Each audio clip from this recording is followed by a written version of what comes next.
Chapter 124.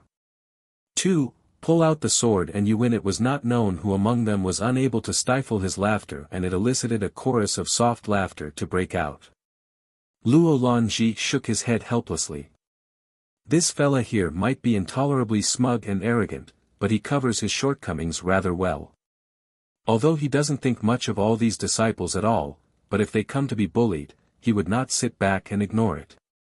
It must be said, that he's coyly adorable in this way. The snake-tattooed man recognized him. This was the skilled swordsman he had seen earlier. A strange sparkle shone in his eyes. What use is it if talk is all you're good for? Why don't you and I battle it out a little? I would like to see whether your skill with the sword is as good as your glib tongue. Hearing that, Su Liemo raised an eyebrow, looking rather amused. You think you are good enough to have a taste of my sword skill? This great lord here has carried this sword for more than 10 years and it has only been unsheathed 2 times. Are you sure this is worthy of it being unsheathed for the 3rd time? It's just an old battered sword and you can brag so well to make it sound so sinister. The snake tattoo man said with an unimpressed expression, thinking nothing of it.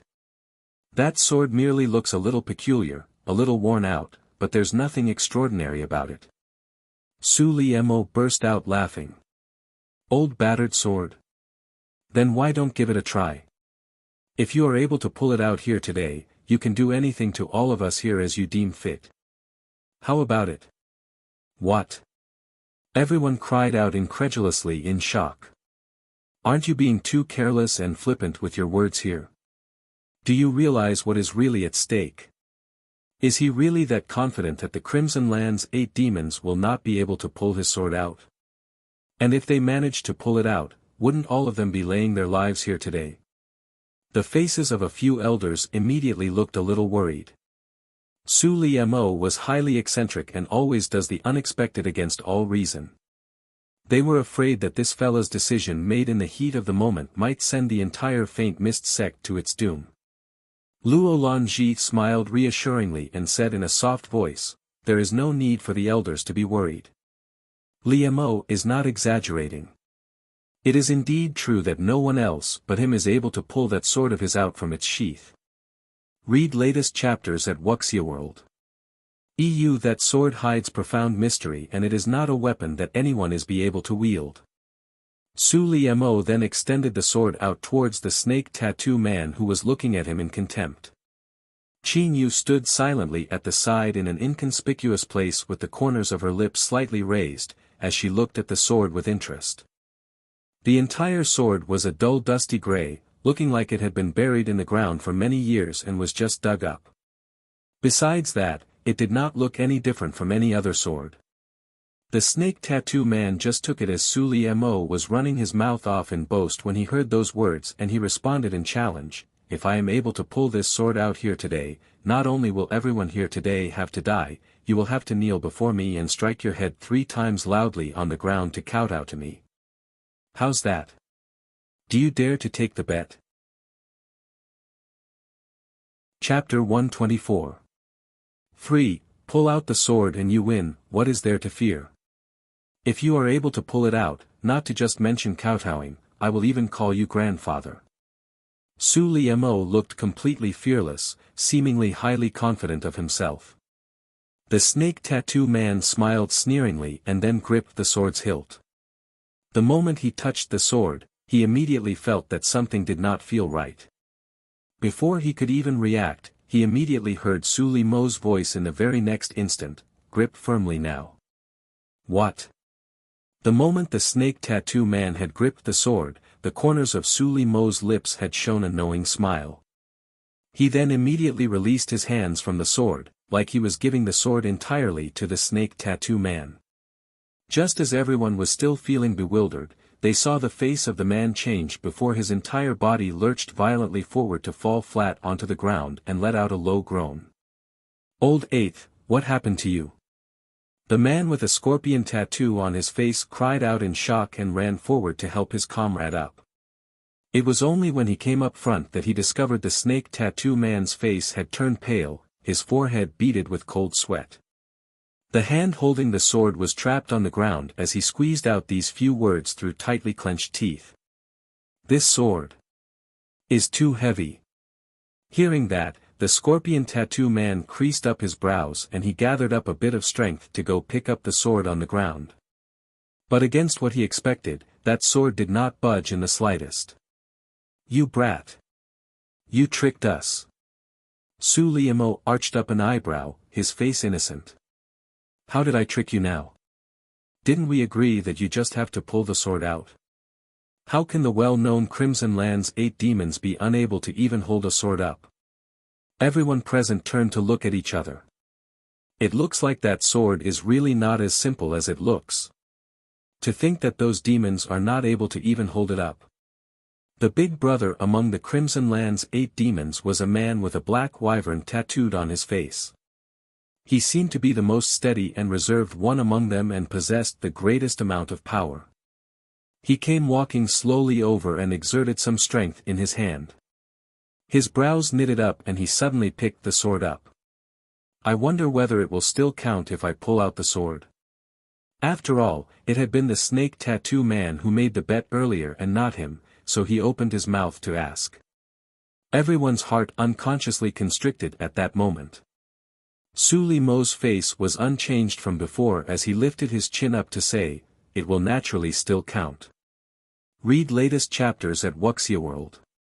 EU. Hearing that, the man's eyes darkened slightly and he held the sword in one hand as he closed his other hand on the sword's hilt before he pulled at it mightily.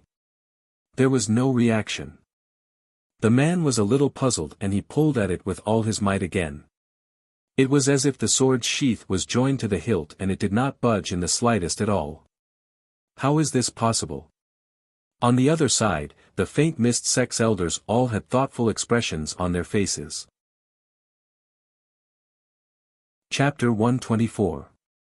For, pull out the sword and you win. Sulimo had said that the sword had been unsheathed only twice in the past 10 over years and it could still be remembered that one of those times was when the faint mist sect was undergoing a change in regime.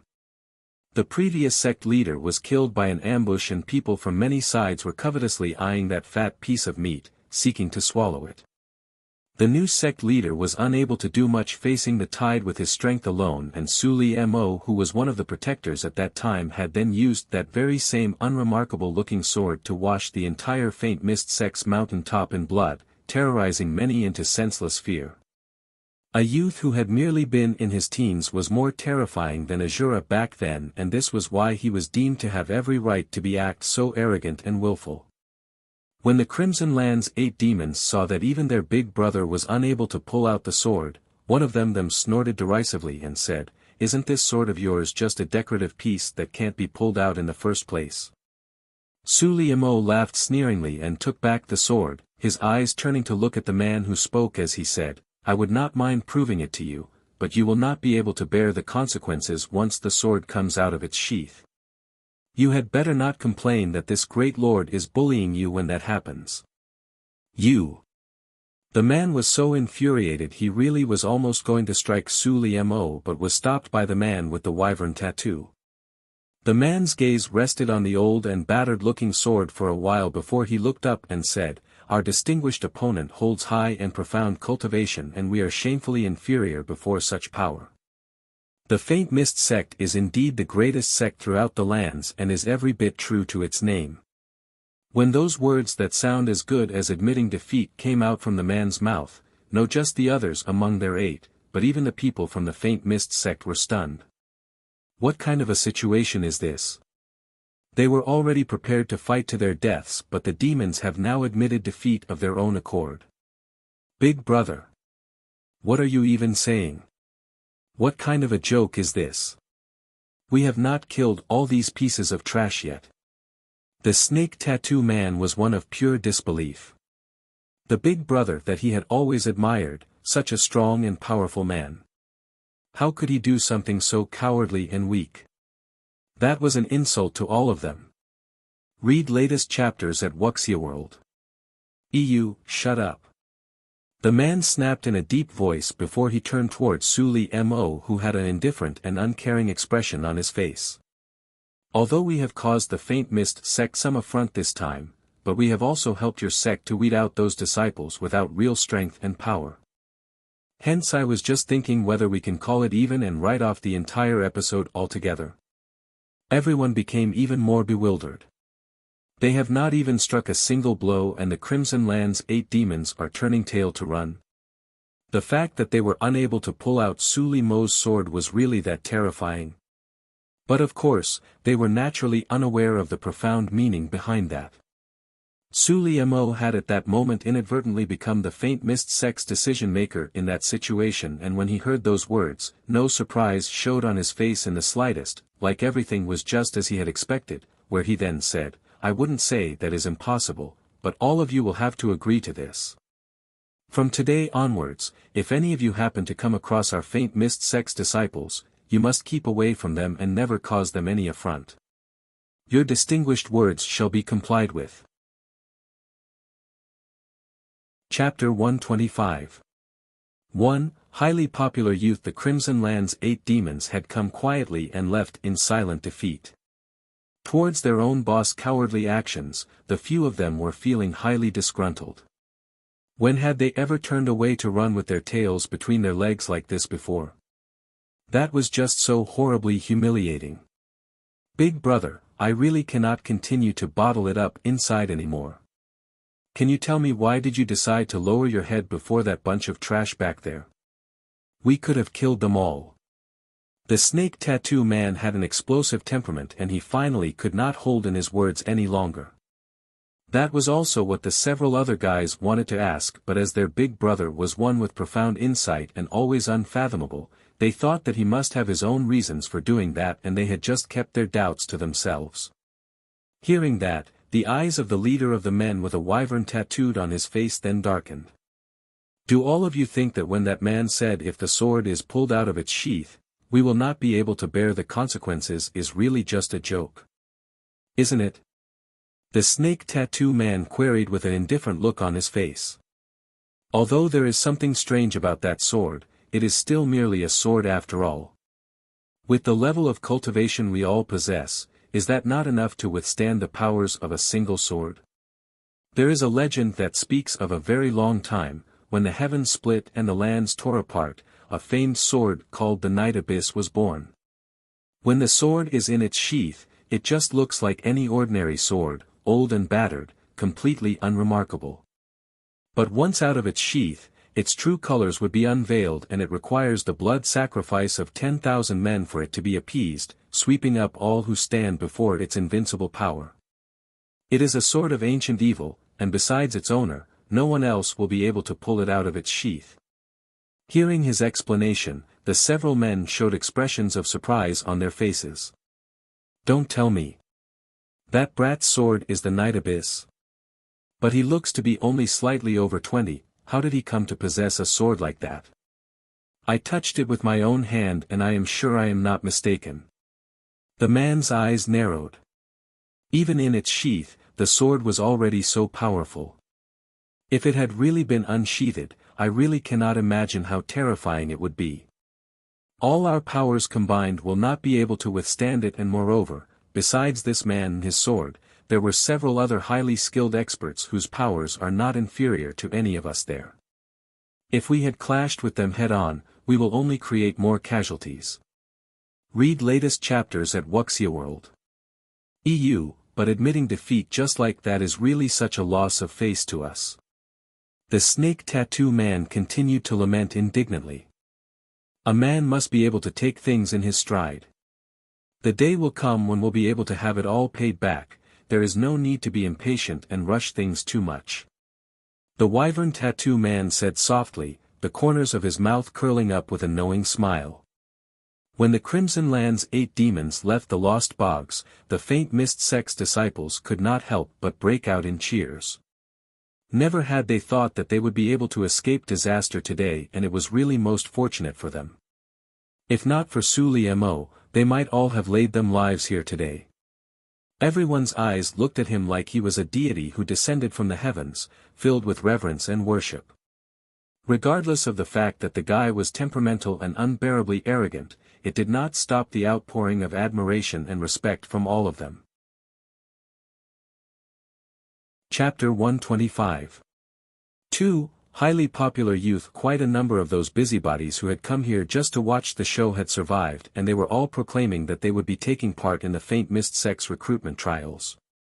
With such a powerful entity in the sect, just by belonging in the same sect with him would already be something they can brag to people about. Interesting.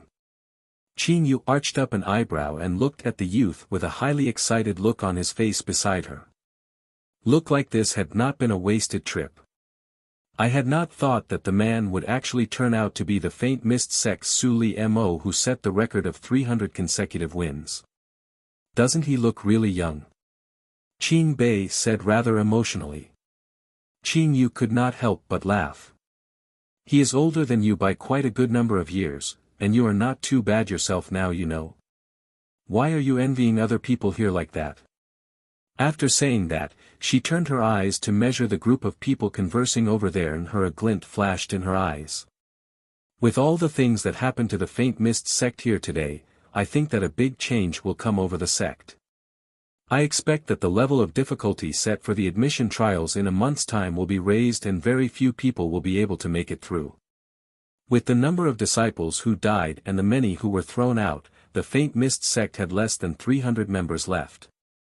Those who remained were all the cream of the crop, and their recruitment for new blood would definitely require one to possess some outstanding traits, or it would be hard to pass the trials. Hearing that made Qin Bei's face stiffen, and a glint of paranoia flashed in his clear eyes. I will definitely pass. Qin Yu's eyebrow raised up slightly, seemingly a little surprised that he was so insistent on being accepted into the Faint Mist Sect, before she then broke into a smile, feeling rather comforted. Ever since she had seen the regret and repression in the youth's eyes during the fire back then, hadn't she already known that he would surely grow up to be extraordinary in future? On the other side, Elder Jean was preaching earnestly with harsh but heartwarming words. Since you have come back, then you had better keep an eye on the upcoming recruitment trials. I reckon you would have a rather keen eye in picking out talent. Su Li Mo's eyes widened when he heard that. Why do I have to watch them? Isn't having you elders and teachers deciding on that good enough? Read latest chapters at Wuxia World. EU, without a few of the seniors among the top 5 coming out to hold the fort, how will all the little brats be able to feel the pressure? They will all be thinking that it is very easy to be accepted into the Faint Mist Sect. Elder Jean went on to explain. Su Li Mo burst out with a loud "Pft" when he heard that. Elder, are you thinking that you will be able to uncover a few new disciples with potential like this great lord here? You've got to be joking. Moreover, if I am to really turn up there, I will just frighten them all away. He then glanced towards the gentle and refined-looking Luo Longji and said, Isn't that fella here as well? Moreover, he is ranked above me, and he looks rather intimidating as well. It is better that a job like this be left in his more capable hands. After saying that, he then looked like he just remembered something, and he cast his gaze to search around with a slightly puzzled expression. Where did they go? He had just made friends with them and they had just left without a word. Isn't that a little too much? Chapter 125. 3. Highly popular youth, what are you looking for? Elder Jean asked, having rarely seen the kid look so anxious. Su Li Mo's brows were knitted up. I had come to be acquainted with 2 young brats who seemed to possess quite good potential, and one of them was extremely perceptive. He glanced at the almost half-dead Lian Xiaojia lying on the ground. They could even point out this guy's inadequacies in his martial arts, otherwise even with Jin Zhe Chao being controlled by others, Jin Zhe Hao would still not be his match. Hearing that, Rong Yi, who had remained silent, suddenly opened his mouth. This person that senior is talking about, is he a very beautiful-looking youth? Huh? How did you know? Su Li Mo asked in surprise. That kid did indeed look more beautiful than many ladies out there. Elder Jean was finally able to react. So it's that little young master you are talking about. He had even helped to bring Lian Xiaojie's condition under control earlier, or he would be dead now, his body blown to pieces. Ugh! A weak groan suddenly sounded right at that moment. The few of them turned to look when they heard that, and they saw Yan Xiaojia open his eyes. Although his face was still rather pale and he was still weak, he did look like his injuries were not entirely all that severe anymore. Wah! Elder Jin's expression was one of utter shock. He had come awake. Rong Yi then said, "It's the elixir taking effect. Seems like." He paused a moment, and his gaze turned to look at the flabbergasted Elder Jin. That youth is really a true elixir cultivator, and has attained a rather high grade. Elder Jin's son Jin Zhao had not been interested in elixir cultivation ever since he was very young and hence did not possess any skill in medicine, unable to inherit his father's legacy. Read latest chapters at Wuxia World. EU. As a teacher in the elixir cultivation department, Elder Jin had tens of disciples with outstanding skill in medicine, especially his favorite eldest disciple, Tan Lin Roa, who was already a gold-level first-grade elixir cultivator, and he was only 20 years old this year. The white-robed youth had looked to be only 14 or 15, and it had seemed like his level and grade was quite a lot higher than Tan Lin Roa. Classic example of truly fearful talent in the younger generation. After being momentarily stunned, Elder Jin suddenly snapped back to his senses, the expression on his face highly excited. "We wouldn't know whether that youth will be taking part in the Faint Mist Sect's recruitment trials in a month's time, but if he turns up, by hook or by crook, I will definitely recruit him into my elixir cultivation department." Su Liemo laughed. "Elder Jin, do not count your chickens before they are hatched. I can see that the kid possesses some great skills, so I would think that his level of cultivation would not be insignificant. This golden child will shine with blinding brilliance whether he goes, and he would undoubtedly have caught the eye of teachers from other places as well. This old man is determined to recruit that youth. Such gifted talent must definitely come to the elixir cultivation department in order to gain better growth and development." Elder Jin said determinedly in his old elderly voice. "Since today's incident has come to an end, let's return to the Faint Mist Sect and make a report of all that has happened. It is also time that we start to prepare for the recruitment trials as well." Chapter 125. For highly popular youth, everyone then departed one after another, with Yan Ning Luo walking right at the back, her brows lightly creased up, with no one knowing what was going through her mind. "Ning Luo, what's wrong? Is it because your wounds hurt?" Jiang Yihan asked thoughtfully in concern when she saw the two bloody gashes on the young lady's arm. Yan Ning Luo shook her head, and it was a while before she replied in an emotionless voice, "With such a great reduction in the number of disciples in the sect suddenly, it seems like there will be another round of trials after the recruitment of new disciples. And it is that second round of contest that will be the sect's true trials. The trials held today was clearly carried out with other hidden intentions. She was currently ranked 9th, and she was in a highly precarious position. Moreover, having caught a glimpse of the powers of two highly skilled experts who were among the top 5 ranks, they were every bit as good as people claimed they were. With just his sword alone, Su Liemo had forced the Crimson Land's 8 demons to retreat, and Luo Lanji had killed thousands and thousands of bats and snakes with nothing else but just a single sound attack. Such an unsurpassable feat was clearly nothing anyone would be able to sniff at. She had come to the Faint Mist Sect to learn since she was 6 years old, and that was coincidentally the time that the sect was undergoing major changes. So she had spent 3 years as a disciple in the outer circle before being promoted to become an inner disciple, a result from the several more times of sweat and hard work she had put in over the others. Because the person she had fallen in love with was so outstanding, she needed to make herself become strong enough, so that she could stand by his side. Hence she urgently wanted to grow stronger, till she is able to stand tall within the Faint Mist Sect.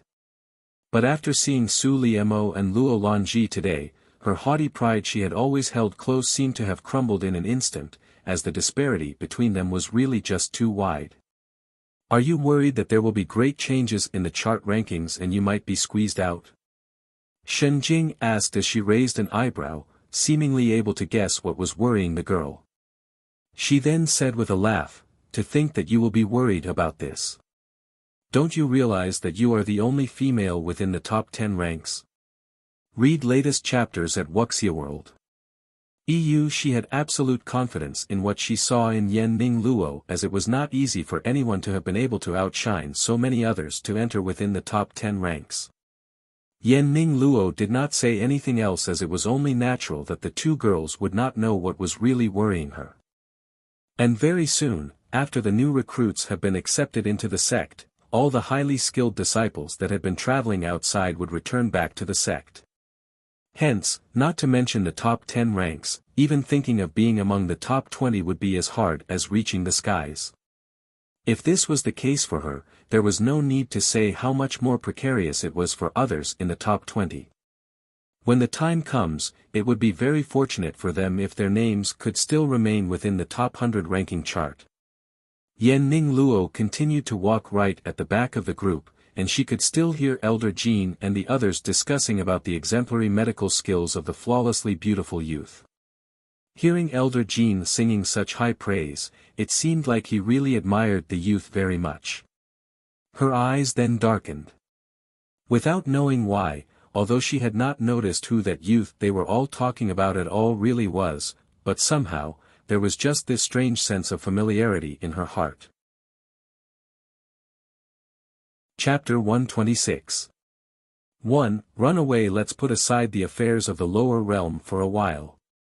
Something seems to be secretly brewing in Cloud Heaven again. Ever since their king had been come back from the dead and returned stronger than before, the dark regions had developed and grown mightier, where no power dared to come oppress them anymore.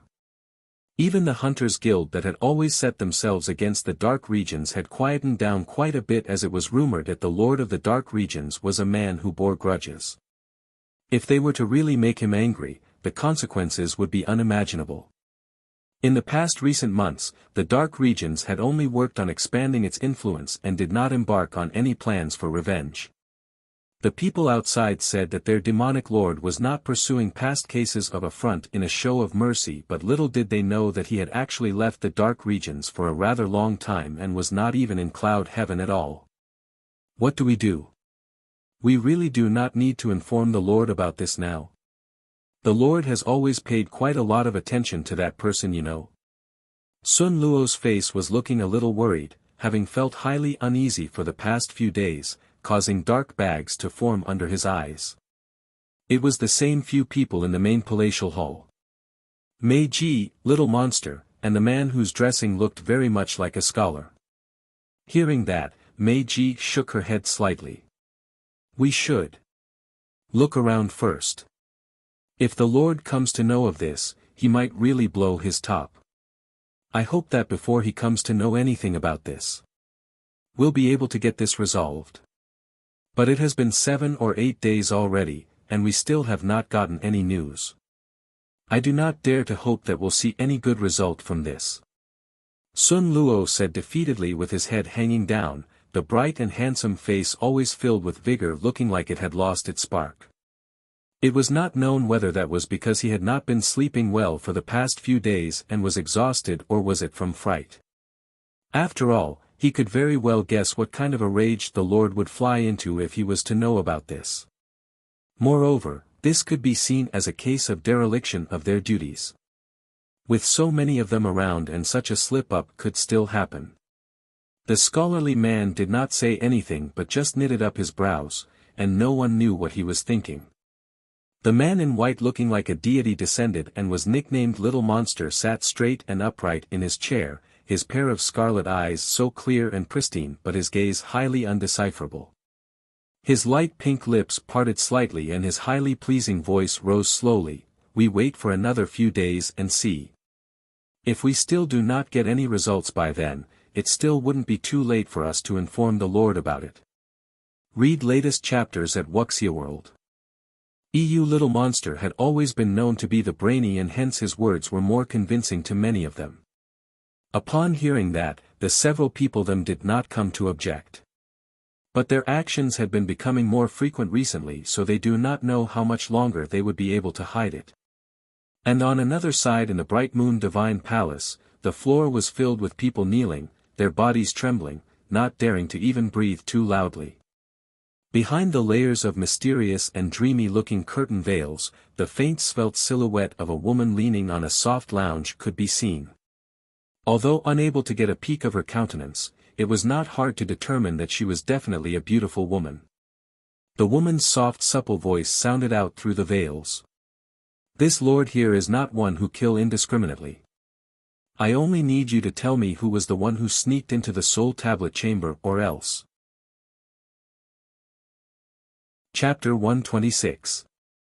2. Run away. Slender onion white jade fingers stretched out from under her sleeves, red rouge polish on the nails adding a tinge of seductive beauty onto the hand as the tips of the fingers slowly came close just beside the lips curved up in an exceptionally seductive smile. This lord here has just developed a new kind of curse, which originated from the very strongest single voodoo grub, which devoured thousands and thousands of its own species to evolve into an emperor voodoo grub, and it so happens that this lord is wondering how powerful it really is. "My lord, spare me please. Your subordinate would never have the audacity to ever step inside the soul tablet chamber without any orders from you. My lord, please have it investigated thoroughly." Down below the pedestal, a black-robed woman who looked slightly older said with her head bowed. "Is that so? So no one went in there?" The woman laughed softly and then stood up, her gaze turned sharp and her voice exceptionally sinister as she said, "This lord's patience is limited. Before this lord loses her temper, the person who went in there without my permission had better come forth and admit it, or all of you who have failed in guarding the place will die here today." "My lord, I do not want to hear any more excuses. Do all of you know that there is a very important person locked in there?" The woman sharply interrupted the person who was going to explain further. "Throughout the entire Bright Moon Temple, besides this lord who is able to hold her down, any one of you who goes in there will just provide her with an opening to exploit with the slightest single misstep. And now, she has already escaped, and once she gathers up all of her spirit soul and regains every bit of her cultivation when she was at her prime, great catastrophe will befall the Bright Moon Temple." After she said all those words, the people kneeling before the raised pedestal were all overcome with shock. They had thought that the temple lord had flown into such a rage because someone had gone into the soul tablet chambers without authorization and had not thought that there was such a huge secret hidden in there. No wonder they were all ordered to not go near that place, and anyone who defied that order was punishable by death. And just as the atmosphere in there grew heavy and oppressively silent, a white-robed figure among the kneeling figures suddenly stood up. Because she was wearing a hood, her countenance could not be seen clearly. It was only when she raised her head up that a small pretty-looking face was seen, her eyes clear, seemingly rather young and enchantingly lovely. Read latest chapters at Wuxia World.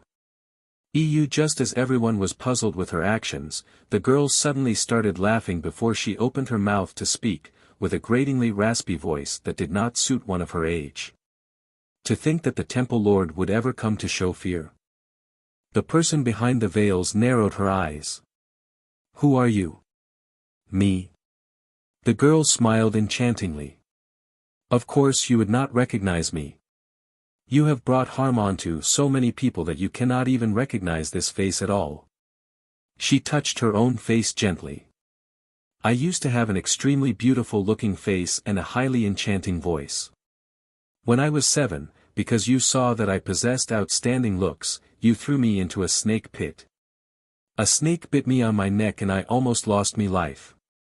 For a whole year after that, I was unable to open my mouth to speak at all. Till I was able to open my mouth, because the nerves around my throat were damaged, I was no longer able to speak normally anymore." Chapter 126. 3. Run away. You must find this face very unfamiliar. Of course you do. Because the snake venom was too strong, my face rotted very severely and the skin was of no use to me anymore. I endured the pain of cutting off my flesh and had a change of a new face. I was the one who released the person in the soul tablet chamber, and there is no need to implicate others into this. I had known of your nefarious plot and had hidden myself till today. The day I have waited so long for has finally come. She was such a good person and she should not have to suffer such torment from a venomous woman like you. I will not be able to see the day that you fall, but I will wait for you in hell, waiting for you to suffer all kinds of pain and agony, and never be able to reincarnate for eternity. The girl spoke slowly till she finished, and her pretty face suddenly broke into a smile of relief and liberation. Blood suddenly flowed down from her clear and fair forehead, the bright grisly red slowly covering her whole face, a terrifying sight to behold. Her body slowly shrank and crumbled bit by bit, until she turned into a mere pool of blood, leaving behind nothing but a blood-soaked white robe. The grisly and bloody sight struck everyone deep in their hearts. A living person had just turned into a pool of blood right before their very eyes.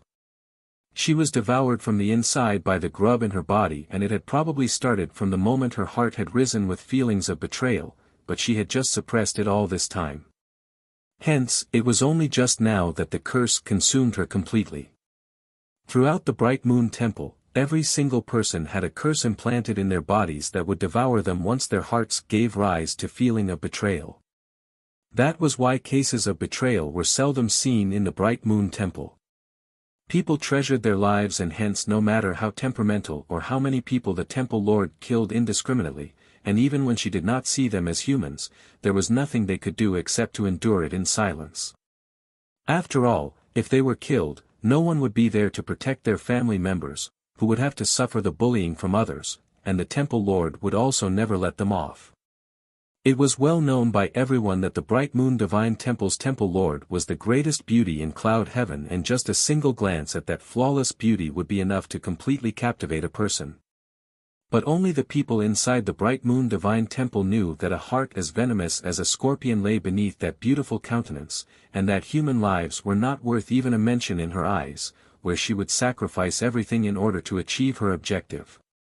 This position was actually not meant to be hers back then, but she had been just too vicious, so vicious that people were caught completely off guard.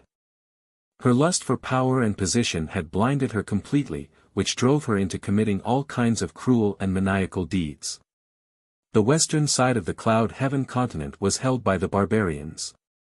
Their tribe had always remained aloof from the rest of the world, hidden in a secretive and mysterious place, unknown to the outside world. So no matter how hard the several different factions and powers fought each other, the barbarians remained uninvolved, never interfering at all. Can't wait for your next dose.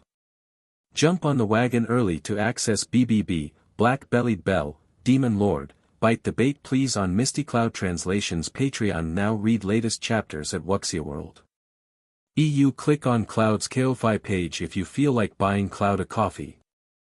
Thank you for the reading here, and you might also like to read The Phoenix Arises and more coming up on Translator's site at Misty Cloud Translations. All contributions big and small are greatly appreciated to keep us going, and we at Misty Cloud Translations thank you. Hugs once again, thank you for the support, and please continue to read other translated series on Misty Cloud Translations. Chapter 126. 4. Run away. Because they were really just too mysterious and no one had encountered them before, people told of many fantastic legends about them, with all kind of variations in those legends. They were said to have human faces but possessed the bodies of beasts, and hideously ugly, clumsy and simple of mind, brutes with explosive tempers, and were highly hostile to outsiders. No one knew whether there was any truth in all of that, but just one point. They were a tribe who were extremely hostile to outsiders, and it was forbidden for any of their members to marry outside their tribe, or they would be dealt with their tribe rules, and the person not from their tribe would be exterminated.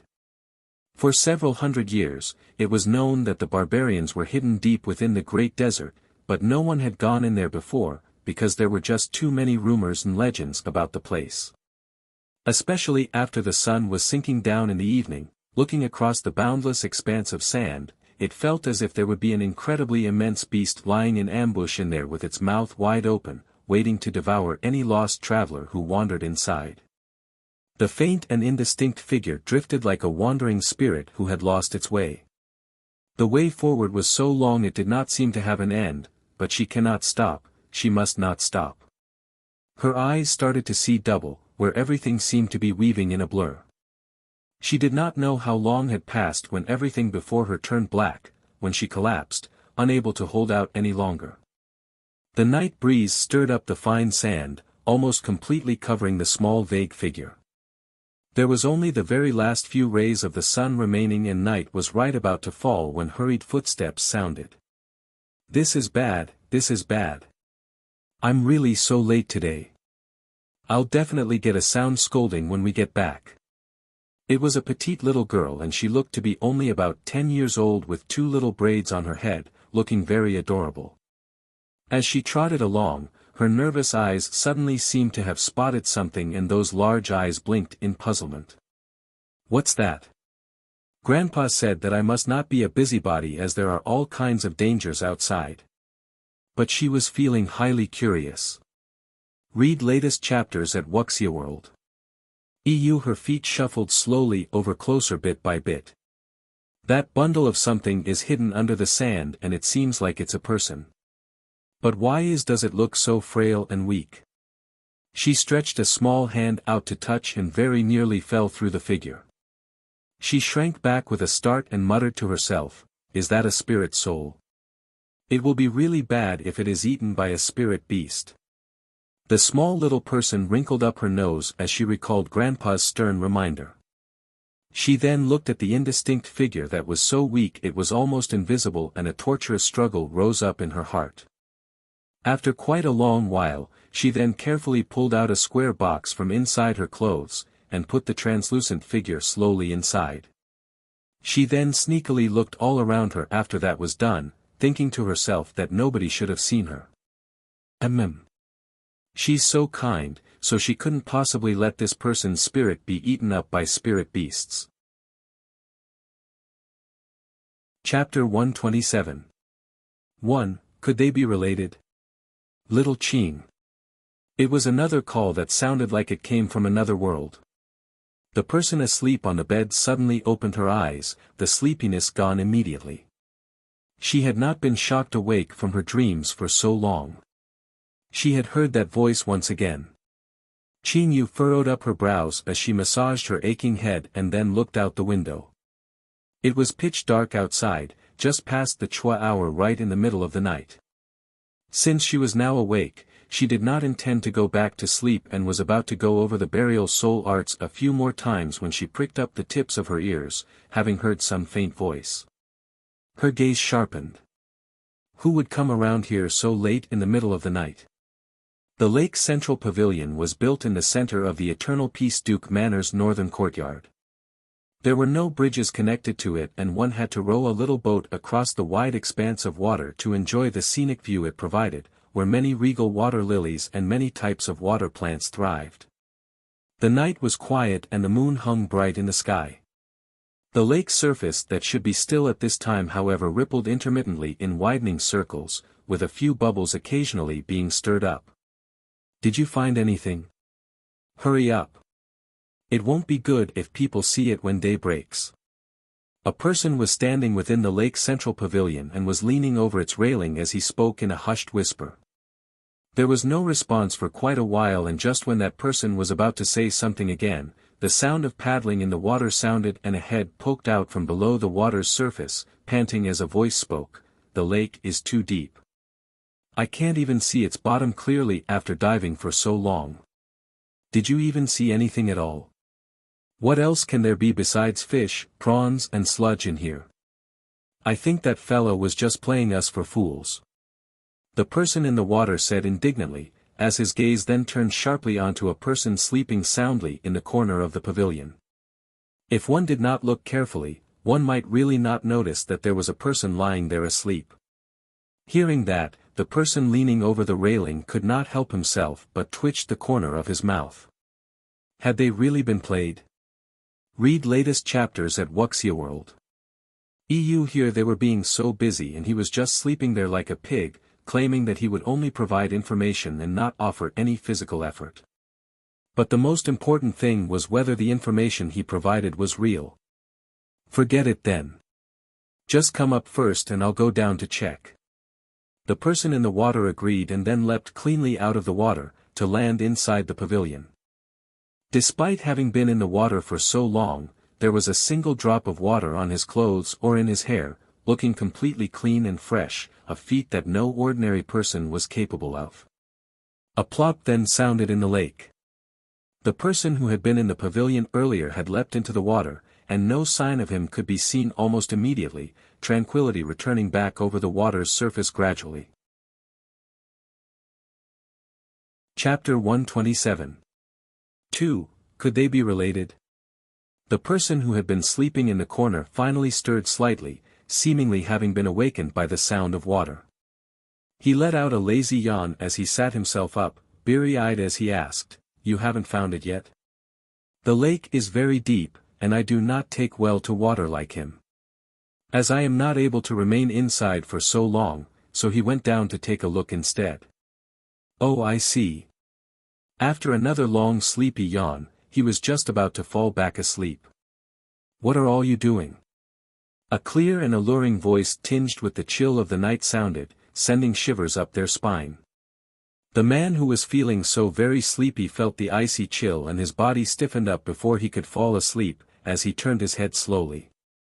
On the other side of the lake's central pavilion, a young lady dressed in a snow-white inner robe stood, her long hair spread over her back a little messily. The tiny exquisitely beautiful face was so fair it was blinding, her phoenix-like eyes narrowed, staring at them watchfully, to see what they were up to. The man suddenly smiled a little sheepishly as he stretched his hand out to give a friendly wave. "Little lass, no need to fear, it's all right, they're on our side." Qing Yu's brows knitted up. "This man. Isn't he that grey-robed guy among Lu Junyao and his gang? What is he doing not sleeping in the middle of night but had come here so sneakily to the Eternal Peace Duke Manor instead?" He had not seen such an unfriendly look on the young lady's face before, which seemed to be suspecting that they were up to no good here. Just as he was struggling hard to think how he was supposed to explain all this, some sounds came out over the water's surface when it gurgled with bubbles, like someone was going to come up. A stroke of genius suddenly struck him and he discreetly gathered power into his palm, to push the person beside him, who had just moments ago come up and was now peering over the water's surface, down into the lake with a strike, who coincidentally struck the person whose head was just coming out of the water, causing the two people to swallow a large gulp of water in surprise. The grey-robed man said with a laugh. "The weather is really too hot and the two of them were unable to sleep. It was heard that the water here is especially cold and they dragged me here with them to have a soak. Ha ha ha. Everything's fine. We must have woken you up from your sleep. Just go back and sleep then. We'll leave in a while." Qing Yu was silent. The two people in the lake who had almost choked to death. Read latest chapters at Wuxia World. EU, who had forcibly dragged you here for a soak. Telling a mouthful of lies without even blinking.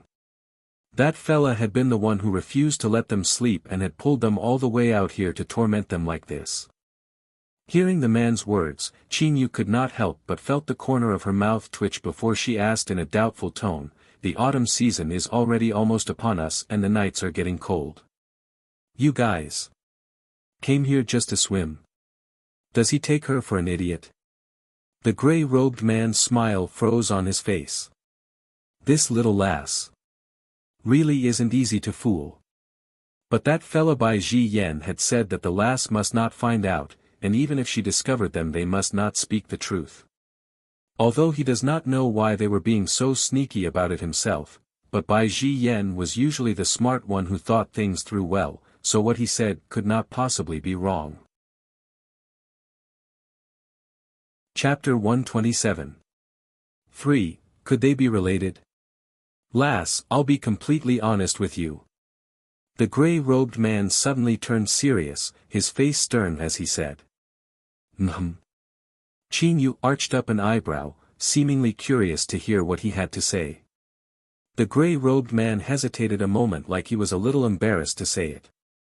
It was only after a good while that he then opened his mouth. "Those two fellas there. had actually fallen victim to underhanded tactics from their enemies. They were drugged with extremely strong aphrodisiac and the effects were really fierce. I had thought to find them 2 women to resolve the whole thing, but as our Lord keeps a very tight rein on us, forbidding us to womanize around, so I had no choice but to bring them here to soak themselves in the cold water for a night. They will be fine when the effects of the drugs wear off. The 2 people in the water were unjustly accused once again, but they could not say a single word. Why did they have to be drafted to come out with that fella to carry out this mission? And here they are being wrongfully accused with such an outrageous lie. Damn it. Really do not feel like enduring it any longer. I really want to hit someone so much now.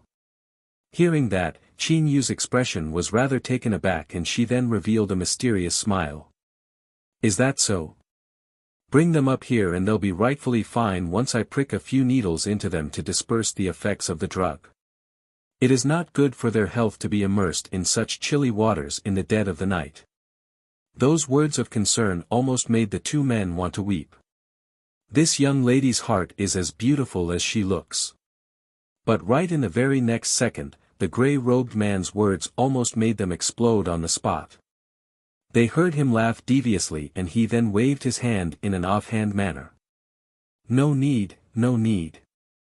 They have hides thick as an elephant and they are enjoying themselves in the water. You do not need to care about them. Really, just go back first. I guarantee that they will not do anything bad in here. You are the one with skin thicker than an elephant. Who can be more sneaky and shameless than you? If their stares could kill, the gray-robed man would have died 1,001 times by now. Seeing him say that, Qin Yu did not insist, but just raised up an eyebrow skeptically and said, "Do as you wish then." Till the figure of the young lady had walked a far distance away, the gray-robed man then heaved a great sigh of relief before he turned to see the 2 of them in the water staring malevolently at him. Aren't the 2 of you going to come up already? If not for me, the 2 of you would have been exposed, so why are you staring at me like that for? Upon hearing that, the 2 of them leapt out from the lake and said with an insincere smile, "Then we must really thank you so much for covering for us." "No problem at all. We're one big family anyway, no need to stand on ceremony with me," the gray-robed man answered with a toothy grin. But in the very next second, 2 indistinct shadows flashed before his eyes, speeding at a very fast speed towards his face, accompanied by a powerful rush of wind. Bam! Read latest chapters at Wuxia World. EU, bam. The loud sounds of 2 vicious strikes landed. Ow wow, are you guys rebelling here? Heh heh, we've wanted to hit you for such a long time. Just like that, the 2 people who had slaved for a good part of the night under the beck and call of that fella, went back proudly after completing their mission, while the gray-robed man behind them sported 2 highly striking-looking black eyes, his face angry and shocked. Chapter 127. 4. Could they be related? Gathered Cloud Loft, any news? A tall and thin figure among the others stepped forward and said respectfully, "My lord, we searched for a very long time in that lake but did not discover any unnatural fluctuation. Hence, I am guessing that Ling Shu's deduction is wrong, which caused us to come back empty-handed." Ling Shu, is that gray-robed man's name. Seemingly sloppy and nonchalant with a laxital attitude, always lazing around like there were no bones in his body, to think that he would have such a gentle and pleasing-sounding name. "Did you search carefully?" Bai Ji Yen was just striding in through the door. Although Ling Shu does not exactly exemplify reliability as one of his strengths, but he had never once dropped the hammer when the situation calls for it. The search for this spirit soul can only be done by that pair of yin-yang eyes of his that are able to see these supernatural bodies. Hearing those words, the faces of the 2 people turned indignant and they then said rather hatefully, "But that fella only made us search here and there in the water while he just lay there snoring comfortably in sleep, accomplishing nothing. Moreover, we were discovered as well." Bai Ji Yan's eyebrow lifted in surprise. "How did you guys come to be discovered?" "The other party must have heard noises. It was an extremely beautiful young lady and Ling Shu seemed to be on rather familiar terms with her as well. It's Qin Yu. Read latest chapters at Wuxia World. It dawned on Bai Zhiyan and his eyes then glanced probingly towards Lu Junyao seated straight-backed on his chair. The man's face looked like it had always been, the penetrating and alluring pair of violet eyes slightly narrowed, and no one knew what was going through his mind. Bai Zhiyan's eyes flashed with a glint. Actually, I am rather curious why the place Ling Shu is investigating into would turn out to be where that last Qin Yu is living in. Could there be any related link behind it? Hearing that, Lu Junyao gathered back his wandering thoughts and looked at him, his gaze darkening slightly. Actually, I have suspected it more than once. The origins of that little fox's birth, her unsurpassed gift in medicine, and her mysterious martial skills and techniques, they are all unfitting of a person from these low-level lands. This is a point that is truly very suspicious. As she is truly an unparalleled prodigy, one you would not even be able to see even in 100 years here in these low-leveled lands, without any excellent resources available to her or any highly skilled expert to guide her, she can only be said to be innately endowed. Bai Zhiyan quipped in agreement. Luo Junyao affirmed with a grunt and then went on to say slowly, highly skilled experts are as numerous as clouds in cloud heaven and hidden reclusive sages are extremely rare in there. Among the skilled and powerful women, Aunt Lan could be considered to be the most sensational one in cloud heaven many years ago. The heavens tribulation that struck back then killed countless people, and it was all to her credit that turned the catastrophe around, which gained her the strong respect from everyone. But her time spent in cloud heaven was merely a short 30 years and people have slowly come to forget her. Chapter 128. 1. Person with the heavenly phoenix mark. Upon hearing that, Bai Zhiyan's face showed a rare moment of depression. That incident greatly astounded the entire cloud heaven back then. Just as you said, Aunt Lan was so powerful, so how could she pass on so young so mysteriously to the extent? He did not finish his words as what came at the back had really been too cruel. That person did not only have her soul torn asunder but even her flesh body had suffered severe harm, and pitiful could not even begin to describe what happened to her.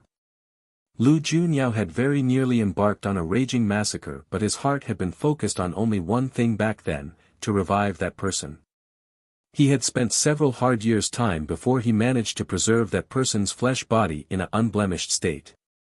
Aunt Lan possessed unfathomably profound skills in medicine as well, her attainment able to revive the dead and grow flesh on bare bones, hence her fame as the divine healer extraordinaire in cloud heaven.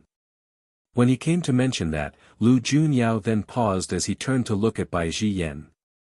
Have you ever been suspicious why someone like the little fox who is from these low-level lands is able to dispel voodoo poison and blood curses that even a prodigy from the divine healers sect that's rare to see in even 100 years like you is helpless against?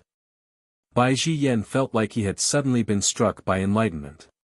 His beautiful peach blossom-like eyes widened up with incredulity. You mean to say that Qin Yu could very possibly be a descendant of Aunt Lan? Although she does not look like Aunt Lan in the slightest, but that personality of hers is more or less the same. Seemingly approachable and friendly, but is really cold and icy deep inside her bones. They're both also just as haughtily arrogant, and absolutely fearless as well, Lu Junyao reasoned slowly. Bai Zhiyan then looked like he had come to understand something and he then asked probingly.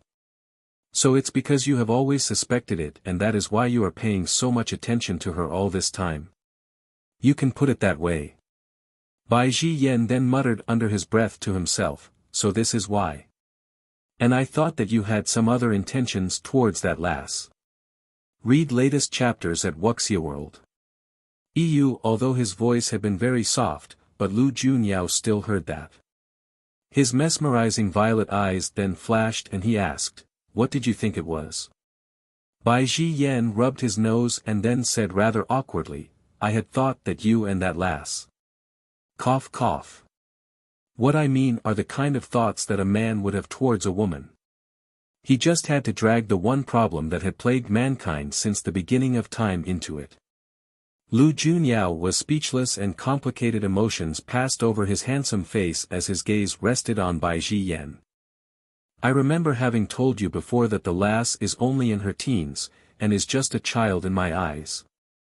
Based on age and seniority, I should be several generations her elder. How could I possibly have any kind of thoughts towards a child? Bai Zhiyan still could not help but feel that the man was just finding excuses. Age? Cloud Heaven is filled with all kinds of thousand-year-old freaks and you can see them everywhere. For someone who has merely lived 200 years there like you, it is as good as being 20 years old in these low-level lands, and here you are making sound like you are really that old. Chapter 128. 2. Person with the heavenly phoenix mark. Lu Junyao looked at Bai Zhiyan derisively. It's a fact I am older than you. Sheesh. Born just half a day earlier, and do you really have to always bring it up all the time? I will have to trouble you to watch over things in Cloud Heaven for a while. As we have been away for so long, it is unavoidable that issues will surely crop up. Lu Junyao then said to him. Bai Zhiyan was stunned for a moment. Are you going somewhere? Lu Junyao affirmed. I intend to handle the matter about Aunt Lon myself. I do not know why, but I have been hearing her call out to me recently, and I just cannot put my heart at ease. He had been an orphan from young and was cold-blooded and merciless. But in a corner of his heart that no one knew about, there was a tiny soft spot. That person had played a very important role in his life and nothing was more important to him than resurrecting her at this point in time. If she had not died from that accident back then he would not have been tormented by that voodoo poison and blood curse for close to 100 years. It was at the most critical juncture when she was dispelling the curse for him that the accident occurred, which allowed the poison in his body to further flare up vehemently unsuppressed, turning him into someone who had been neither man nor ghost. There has got to be some hidden conspiracy behind all that. And since he has fully recovered, then he would definitely uncover the entire truth behind it all. The man's mysterious violet eyes seemed to be brewing with a terrifying storm, giving that flawlessly handsome face that must have been crafted by the gods, the envy of both deities and mortals, a look that would make one feel both oppressed and suffocating. Bai Zhiyan's face turned dark. He knew that this man was one who had always willfully done as he pleased and had never let any worry hold him back because he just did not care. But when he became serious, he would persist all the way to frightening extents. And the way he looked right at that moment, showed that he was becoming serious, and his true colors were about to shine through. Read latest chapters at Wuxia World. EU. Maybe after having laid dormant for so many years, the chaos brewing under the surface for so many years, around was great change was due in Cloud Heaven.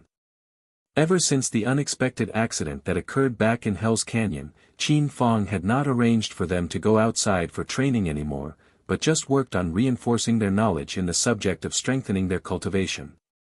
He was once one of the highly respected teachers in the Faint Mist sect 10 years ago, though the changes over a period of 10 years in the Faint Mist sect had probably made it a very different place. But such knowledge is fixed and unchanging, so this was one area that would not differ by all that much. There are many different professions throughout these lands, but the most widely known ones by the people are these four. Martial artists, elixir cultivators, artifact cultivators, and spirit masters, and will not talk about the other rarer professions first. The Faint Mist sect is segregated into 5 different departments. Besides the 4 professions I just mentioned, there is another special department that takes in an extremely small number of disciples of very rare professions. The number of people in that whole department could be as few as 10, but every single one of them are all highly skilled experts with hidden talents. Chapter 128. 3. Person with the heavenly phoenix mark. Qin Yu listened intently with interest and then suddenly opened her mouth to ask, Senior, though you have left the Faint Mist sect for so many years, I wonder if you have heard of the people currently holding the top 5 ranks. When those words of her came out, Qin Bei turned to look thoughtfully at her. Yan Shiwu and Yan Shiro were a little surprised beside them, not knowing why she would ask such a question. Qin Fong was slightly taken aback when he heard that question, and he then lifted his head up slightly to answer, "I have heard about them. The few of them were just a bunch of greenhorns barely weaned off from milk back then, but they were able to stand taller than others in the crowd on their own, their brilliance shining exceptionally bright.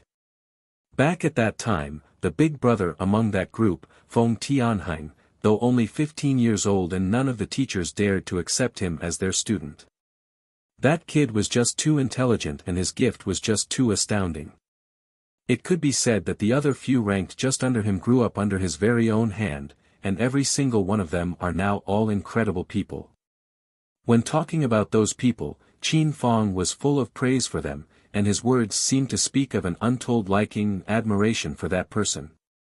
That kid Feng Tianheng seldom shows his face, and the Faint Mist Sect Special Department was established by him alone. He is now also one of the extremely rare puppet masters throughout the lands. Puppet master. Qin Yu's expression suddenly seemed a little distracted, like she had suddenly just remembered something and her mind was not there. Read latest chapters at Wuxia World. EU, but he has not been in the Faint Mist sect for many years already. On important occasions throughout the years, like the grand internal trials and competition meets among the sects, he has never once appeared, and only the other few have shown their faces. But for this upcoming recruitment trials of new disciples, all of you are in luck. It is said that Feng Tianheng will be coming to take charge of the event. His position in the Faint Mist sect is more than extraordinary, and he is the only one exception among all the countless disciples in the history of the Faint Mist sect to hold a position equivalent to the 12 elders. If you are fortunate enough to be able to meet him, make sure you can become acquainted with him at least. When Yan Shiwu heard that, her mind was already imagining about Feng Tianheng on her own. This person is so young and well accomplished, and he has such a nice-sounding name. He must be an extremely good-looking man. If she has a chance to know him. But right at that moment, another icy jade smooth countenance carved by hands of the gods jumped into her mind, the pair of mysterious and regal violet eyes looking so haughty and tyrannical as they gazed upon the world with disdain, so very heart-stirring.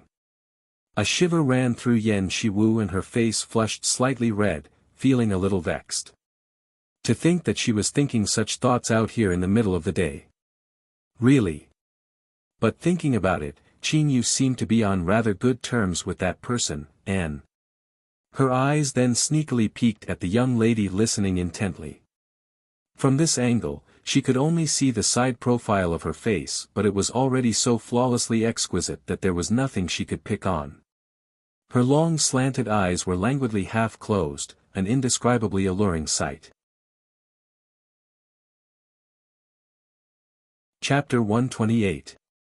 4. Person with the heavenly phoenix mark. Yan Shiwu suddenly felt her heart inexplicably stuffed up for no reason, her gaze turning mournful. Why did that man have to choose to be on such good terms with Qin Yu? If it was some other person, she might be able to give a little competition. But when it's Qin Yu, she was really beginning to feel that the disparity between them was just much too far apart, and there was absolutely no possibility at all. That was something that any clear-eyed person would be able to see. Back when they went through round after round of unimaginable danger in Hell's Valley, it was Qin Yu who protected them the entire way. The jealousy she had felt in her heart in the beginning had slowly disappeared, and what she felt towards her now was only admiration and gratitude. The weak and timid little girl who had been so unremarkable and lowly born from a concubine just several years ago had actually now transformed to become so dazzling and of unmatchable talent. As for herself, it was feared that she would not change at all if she was in her shoes, even if she was given several more years. The person she worshipped the most in the past was Yan Ning Luo, who was not only the greatest female prodigy in the Green Wave Kingdom, she was also born beautiful and held a highly noble title of Princess Ning Feng, bestowed upon her by the Emperor, with a good 1/3 of the entire male population that wanted to marry her. She had more suitors than one could count from a very young age and had the best of everything there was, hence she really couldn't even begin to start feeling jealous of her from the start. People were always like that. One would feel jealous of a person who was better than themselves, but would not be jealous of people who were more outstanding than them by really too much. If it was due to Yan Ningluo's noble status and no lack of suitors that had subdued Yan Shiwu, then it was the moment that she had still come to save them at the risk of her own life that convinced her for Qin Yu. Because if it was anyone else, no one would want to save a person who had nothing but hatred for them. But Qin Yu had done just that. From that moment on, Yan Shiwu's heart had changed by a lot, and she had unconsciously changed in some other areas as well. Read latest chapters at Wuxia World. EU. For example, when she was undergoing training in cultivation, she discovered that her absolutely useless spirit aptitude in elemental powers before had turned from being abysmal to gaining true aptitude, and the speed she progressed at became quite a lot faster. On the other side, Qin Yu was focused on listening and did not notice that Yan Shiwu had been watching her for quite a long while.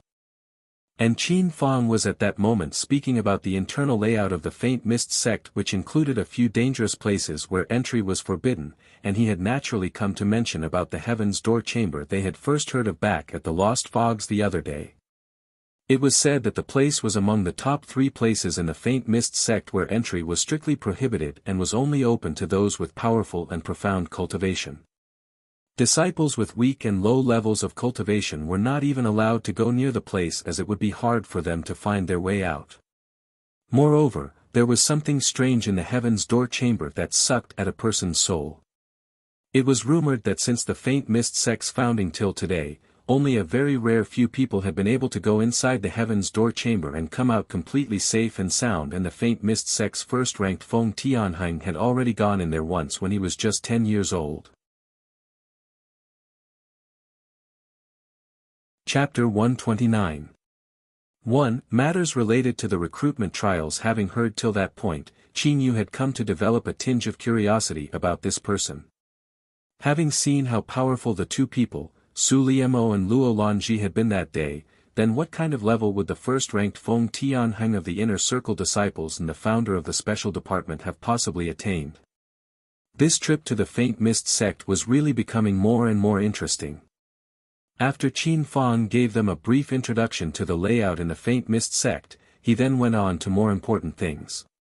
It will be the Faint Mist sect's recruitment trials in a month's time, and on that day, not only just the Faint Mist sect, but both the Limitless sect and the Carefree Valley will also be looking to take in new blood, and there were preceding examples where the other sects had tried to fight for disciples with the Faint Mist sect in previous years.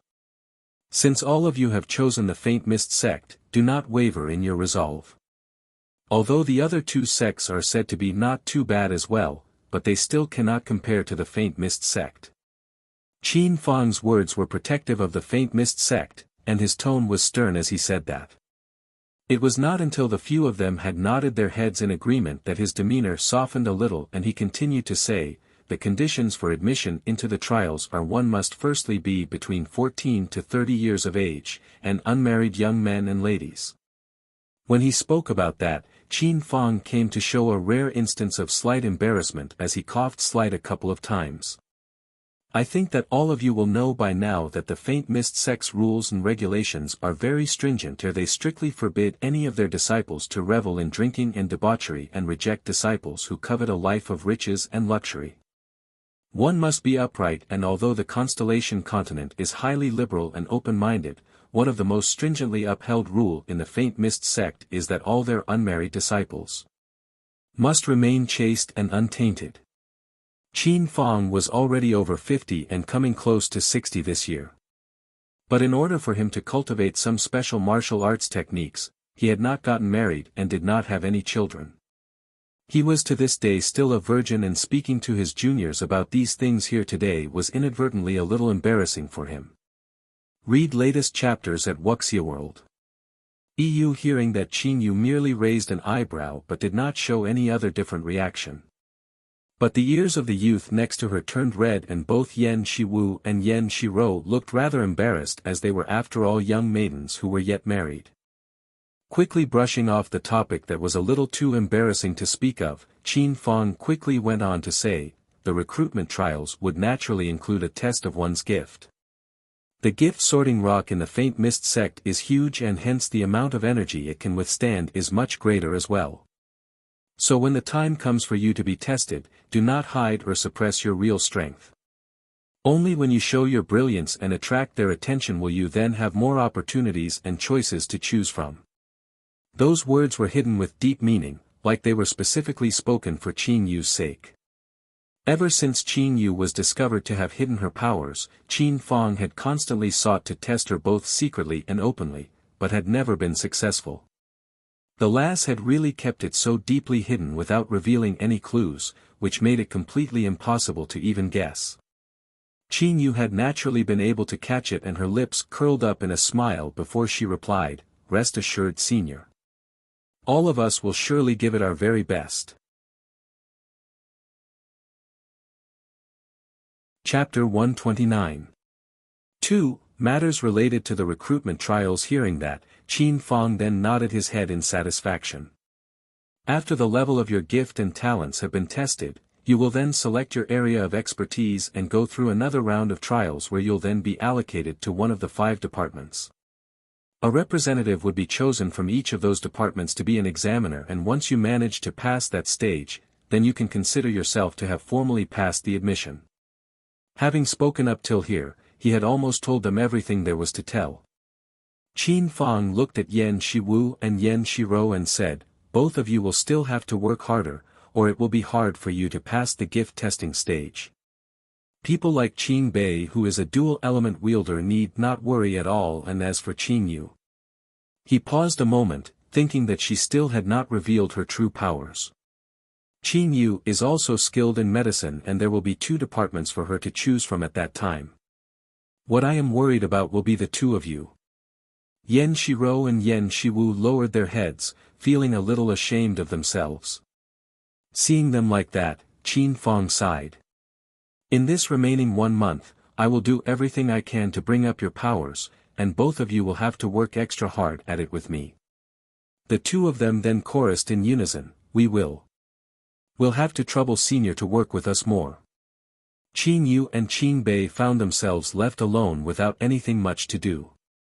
With the kind of power they possessed, there was nothing much for Qin Fong to worry about. After giving them a little more instructions, he then allowed them to leave. "Sis, which department do you think we will be allocated into when we are accepted into the Faint Mist sect?" When he had heard Qin Fong explain about the various departments, he had already wanted to ask her this question. Hearing that, Qin Yu raised her eyes and looked at him. "What? You want to stick by my side?" Qin Bei scratched his head. "I just wanted to ask, that's all. It's all the same whether we are together or not, as we'll still be in the same sect, so we'll be able to see each other any time anyway." Qin Yu's lips stiffened a brief moment before they arched up into a smile. "It is good that you think that way, as we will be segregated according to the things we are good at, and we might not be placed together. But even if I am not with you, with your current level of powers, no one will dare to bully you easily. Read latest chapters at Wuxia World. EU, MM. Qin Bei nodded his head and then went on to ask, "Then are you thinking of joining the Elixir Cultivator Department or the Martial Arts Department?" In actual fact, he really wanted to be placed together with Qin Yu. Moreover, he has come to learn a little bit about elixir cultivation, so he might be able to bluff his way through in there. But when he saw the brief look of displeasure on Qin Yu's face just now, the words that had been on the tip of his tongue were then quickly swallowed back down. Maybe Qin Yu just wanted him to be more independent. When he was alone, he could be strong, resolute, and show unsurpassing wisdom. But after being with Qin Yu for too long, he had grown to become so used to relying on her. Chapter 129. 3. Matters related to the recruitment trials. All things aside, it might have been because back in his most painful and agonizing days when he was younger, where he had felt most utterly helpless, with the countless number of times that he had wanted to end his own life when the torment from purging the poison became too much to bear, she had been the one who had always pulled him back from the edge of darkness, remaining by his side as he endured through the darkest years of his life. His heart just wanted to rely on her for no reason, as that was the person he trusted the most, and the one and only kin he had. Seeing the look in the eyes of the youth change several times, Qin Yu knew that he was deep in thought about things again. Her slender fingers were suddenly placed on top of his head, which ruffled his hair vigorously. It was probably because she had not done that action that warmed his heart for a rather long time that caused the youth to freeze in his spot. It was said that a man's head was not to be carelessly touched, even for a man who was not yet fully grown, and it was naturally the same thing for Qin Bei. But every time he resisted, he would find his head violated even harder, and he became used to it over time. So when Qin Yu stopped ruffling his hair, he felt a little unused to it.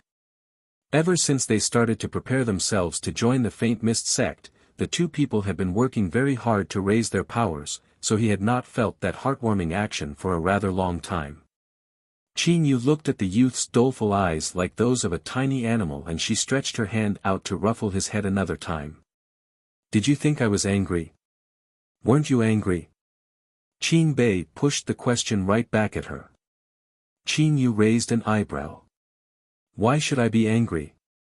Hearing that, Qin Yu hesitated a moment. "If I am to go join the Elixir Cultivator Department with you, you would not get angry?" Read latest chapters at Wuxia World. EU, what is there to be angry about? If you are able to get yourself in, then go ahead. Qin Yu said as she looked at him in amusement. Moreover, when did I ever say that I am going to the Elixir Cultivation Department? With my knowledge in medicine, will I still need to go in there to learn anything?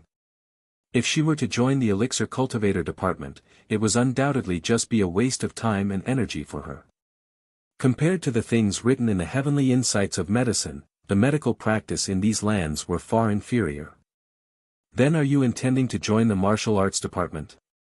I heard that this department has the most number of people, and 2/3 of the people throughout the lands are martial arts pugilists, so there are no lack of highly skilled experts in there, so it will be hard to gain attention and be favored in there. Qin Bei said after thinking about that for a while. Qin Yu shook her head, smiling as she said, I do not want to join either of these two. I am a little more interested in the Spirit Master Department and that special department founded by the top-ranked disciple of the Inner Circle. Qin Bei blinked his eyes in surprise. The Spirit Master Department has very high requirements for one's mental strength, which is at least 10 times that of most normal people.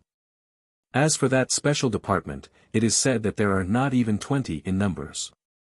3 among the top 5 ranks are from the special department, while the other 2 has one artifact cultivator and a spirit master. I fear that it will be a little difficult for you to join these 2 departments. Chapter 129. For matters related to the recruitment trials, so what? Qin Yu looked at him out of the corner of her eyes. If you do not go give it a try, how would you know you will not be able to pass? When she mentioned that, Qin Yu suddenly turned to look at him with a glint in her eyes. I feel that little Bei should go give being a spirit master a try because you have very strong mental strength. Didn't you say that whenever you want to know about something, you just have to think about it and it will automatically appear in your mind? That's right. Qin Bei nodded. Qin Yu went on to explain. You might not be aware, but that is one of the abilities of a spirit master. If you did not possess strong mental strength, you will not be able to have such a good sense of things. Qin Bei's eyes widened in disbelief as he pointed a finger at himself in a baffled daze. Are you saying I have the gift of being a spirit master? Qin Yu smiled and nodded. If that is really the case, then I must really go give it a try on the day of the recruitment trials. Qin Bei seemed to be greatly motivated, suddenly hoping that the day would come earlier. And on another side, Luo Junyao, who had been feeling a strange sense of unease in his heart, had come to discover the source of that unease. Tell it to me one more time. What do you mean by the person has gone missing? The man's low and alluringly magnetic voice sounded like a curse sent down by the gods, piercing deep into the ears of the person who had his head bowed respectfully below. It was just a short statement made in a soft voice, but it caused the person to immediately fall to the ground on his knees. My lord! Please quell your rage. Several of the lieutenants are already searching as hard as they can and they will surely be able to find some clues. The person had steeled himself against the terrifying aura pressing down on him and said in a trembling voice. The man with mesmerizing violet eyes then said scornfully in a chilling voice, "If they are really able to handle it, then they would not have made you come report to me." The man's head sank down even lower, unable to find any words to say, because what the Lord said was true. It had already been more than half a month since the incident and the few of them knew deep in their hearts that they were not able to hide it any longer. So they had ordered him to come down from cloud heaven, and report the matter to seek for an opinion on a way for them to resolve it. Lu Junyao's tall figure suddenly straightened as he got up to his feet, the aura around him a little cryptic and his voice deep as he said, "I will deal with the matter myself. You go back and tell them to stop all the searches. Do not let any of the other powers notice a single thing." Read latest chapters at Wuxia World. Although that man did not know what Lu Junyao meant by what he said, but he did not dare to say anything against him. There was nothing he could do but to go back and carry out his orders. Silence was restored back to the large room and Lu Junyao stood there looking out at the scenery outside the window. Light and darkness intertwined within his eyes as a dark tide surged, like something was brewing up quietly within. Could it really be all so coincidental? The body in the dark regions had disappeared and the cries he had recently heard calling out. Everything seemed to be vaguely conveying a certain message to him. A message that one did not dare to be certain of, but was already clear to see.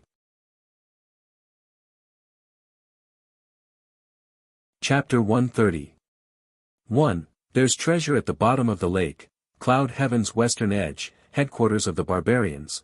Because they lived in lands of vast roiling sandstorms, the barbarians have constructed tall towers that kept out the wind.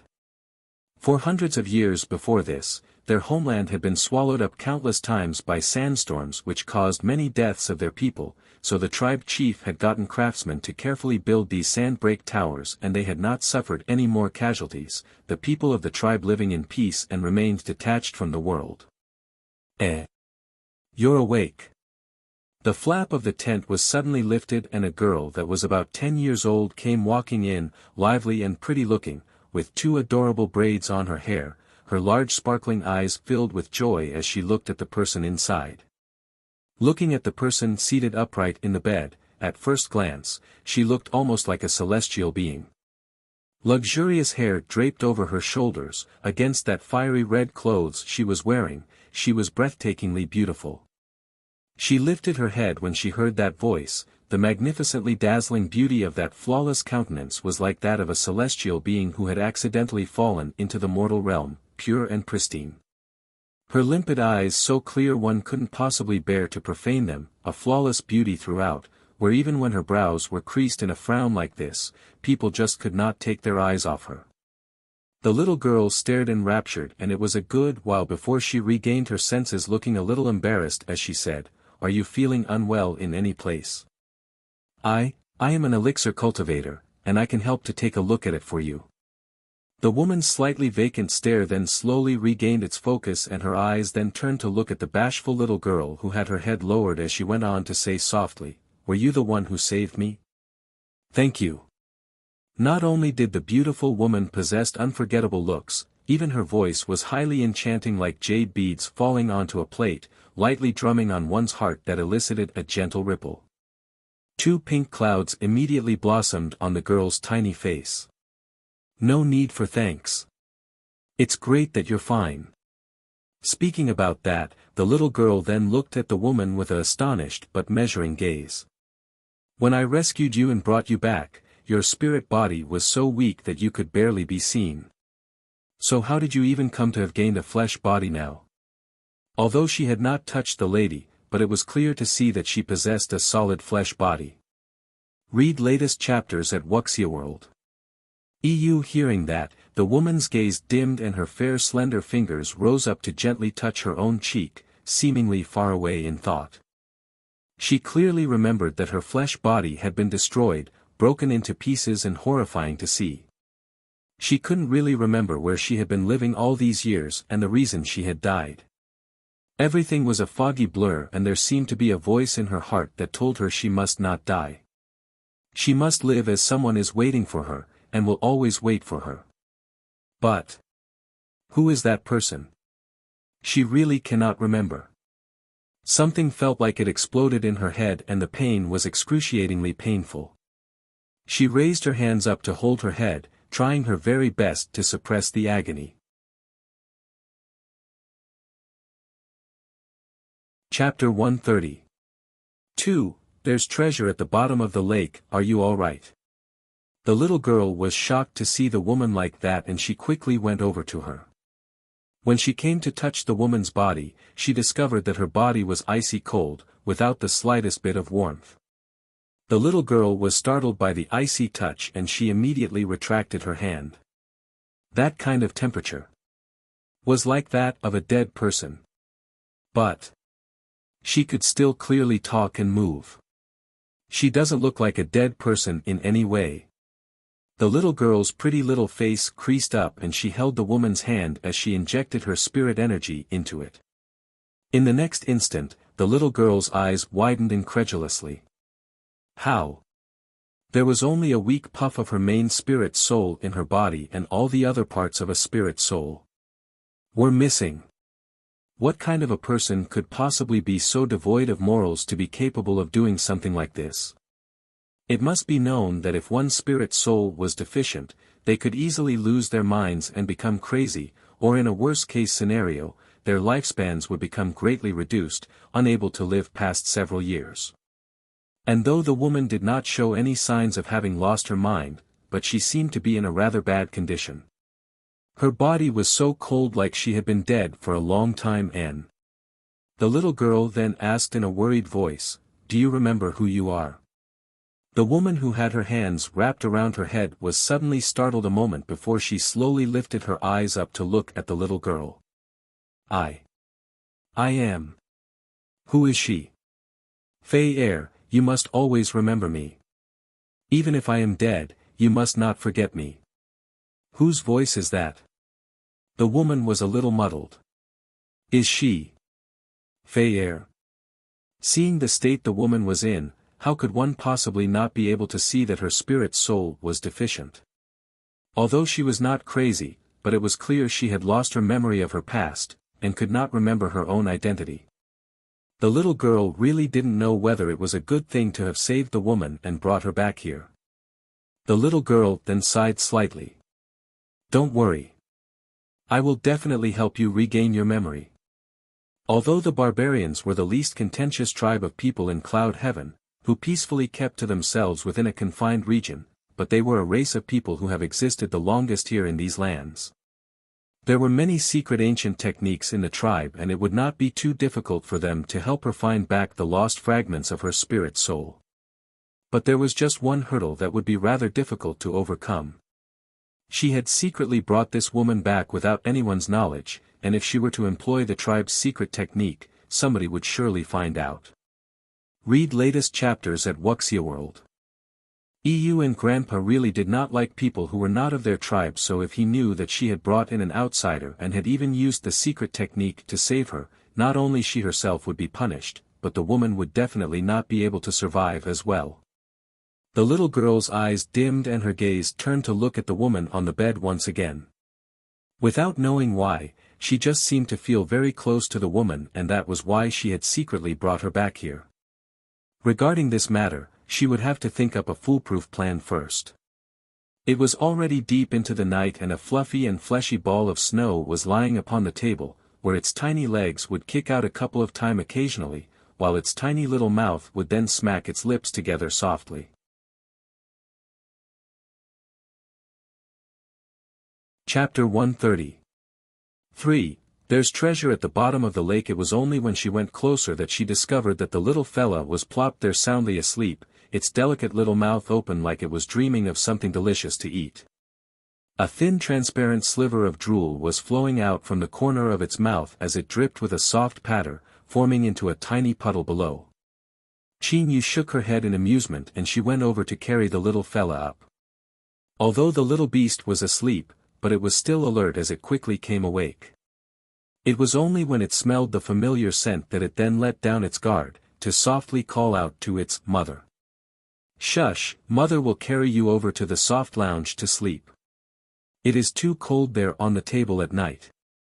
Qin Yu cooed in a gentle voice, and then put the little beast down on the soft lounge that was quite near to the bed, even covering a blanket over it. Although Meatball had a nice coat of fur to keep itself warm and was not afraid of the cold, but the young lady's actions made the little beast feel highly touched. Its limpid wide blue eyes looked lovingly at her for a moment, but it could not fight off the dozy bug, its eyelids closing as it drifted back to sleep. The little beast was not as active and wild as most spirit beasts but was obedient and quiet, usually either only eating or sleeping. What was strange was that it did not grow in size at all, but was still just a tiny fluff ball. She really did not know what species of a spirit beast it really was, but she liked it quite a lot, so she just continued to keep it by her side. She was just about to undress and go to bed when she suddenly froze in her actions, her gaze turning to a particular spot, her expression seemingly a little impatient before she went walking outside with light quiet steps. Her sense of hearing was just too sharp, so she would always come to pick up noises that others were not able to hear. It was the same remote courtyard where Nudie stayed in, but there was never a speck of dust throughout the years. Circle upon circle of ripples splashed across the lake's surface, as if something had fallen into the water. Qin Yu walked over there feeling a little suspicious. It was probably that bunch of guys again. What could they really be up to coming all the way here instead of sleeping so late into the night? But when she got closer to the place, she did not see anything at all. Besides the ripples over the water's surface, it was quiet without any other sound. Could she have heard wrongly? Read latest chapters at Wuxia World. EU. But as she was going to raise her foot to walk away, she felt a chill behind her back, the hair on the back of her neck standing. The weather had been great the past few days and hence the moon was exceptionally bright and clear. But a huge shadow of something suddenly appeared slowly, gradually blocking out the moon, turning the surroundings a pitch-dark black. She sensed danger that made her skin crawl, like all her blood had suddenly froze, turning her already chilly body temperature an icy cold. What is that? Just when she wanted to turn around to look, a hand suddenly stretched out from the edge of the lake and grabbed onto her ankle, quickly dragging her into the water. At that same moment, the enormous shadow flew fleetingly over the lake's surface at an alarming speed. Chapter 130. 4. There's treasure at the bottom of the lake. If Qin Yu had not been dragged into the water, she would have been attacked by that thing at this moment. Underwater, the shocked and surprised Qin Yu almost swallowed a mouthful of water. Fortunately she had reacted quickly enough to immediately hold her breath and put up a water isolation barrier, which kept the water out, allowing her to move freely underwater. When she raised her eyes up, she then came to see who the person that had dragged her in was. The culprit's violet eyes were exceptionally dazzling under the night and they were filled with a smile as they looked at her. "Are you all right? Why are you here?" Qin Yu asked in surprise. Lu Junyao curled up his lips. "Who did you think it was? For a young lady to not be sleeping so late at night but had come to such a deserted place like this, aren't you afraid that you'll meet with danger?" Hearing that, a corner of Qin Yu's lips twitched and she retorted in an unfriendly tone, "This is my house, why would I not dare to come here? But as for you, I heard that you're somebody of considerable status in Cloud Heaven, for you to break into somebody's house so sneakily in the middle of the night and is now criticizing me instead, those are actions that ill befits what a gentleman would do." Her words were harsh and even Su Li Mo had turned red upon hearing those words back then. Unexpectedly, she had really underestimated this man's thick hide as he quietly waited for the young lady to finish before blinking his eyes innocently at her. "When have I ever once claimed myself to be a gentleman?" Qin Yu held back the urge to scold somebody. She was after all a well-brought-up lady and she would not allow herself to lose her decorum with just a few words from this man. "Just what are you guys really up to here? Is there some kind of treasure in this lake?" Qin Yu asked with her brows tightly knitted up. Every time she wanted to rest, she would come to hear sounds that would not allow her to sleep peacefully. So she had started to think that it was rather strange that they had come to show so much interest in this lake. Lu Junyao's eyes darkened, but he did not speak. There was indeed a treasure in this lake, and it was more precious than any kind of treasure there was. Qin Yu saw that he did not seem like he wanted to disclose much, and she did not probe further. She was about to swim back ashore when she was pulled her wrist back down. Due to the buoyancy of the water, that pull dragged her crashing straight into the man's chest. Though the water greatly reduced the impact of the collision, it also pushed the two of them to stick tightly together. Read latest chapters at Wuxia World. EU instinctively, Qin Yu was going to struggle, but the man stretched a hand out to clasp around her waist, holding her down firmly in his embrace. Qin Yu's body stiffened, and she froze completely. She had never liked to have too much bodily contact with people, and the person she was closest to was just Qin Bei. And this man here had repeatedly hugged her. Of course she was completely aware of the fact that in the few times that she had been injured and fallen unconscious, he had already held her in his arms several times already. Chapter 131. 1. Are you trying to seduce me? Just as anger was rising up inside her heart, she then heard the man's low voice sound out beside her ear. Don't move, it's still up there. Qin Yu was taken aback. A black shadow suddenly floated past over the lake's surface, kicking up a series of waves on the water. Qin Yu then came to understand why he was not letting her go up, and she did not make any more rash moves but asked in a soft voice, "What is that?" Lu Junyao gave a helpless sigh. When I came here earlier, I had clearly not detected the presence of any other living creature like that. But when I used my consciousness to probe the bottom of the pond, it suddenly came out to attack me. Judging from that fella's body and the way it looks, I would say that it is a three-legged devil wing. The three-legged devil wing was a beast that could fly and walk, which looked a little like an eagle, with a malevolent face. It was said that its enormous wings when spread wide would be able to block out the sun and the sky, bring darkness wherever it passes. Although the highest level such spirit beasts could reach was only level 10, but it had a trait that was feared, and it really gave people a headache. It bore grudges and was very vindictive. Even among the spirit beasts, few dared to offend the three-legged devil wing.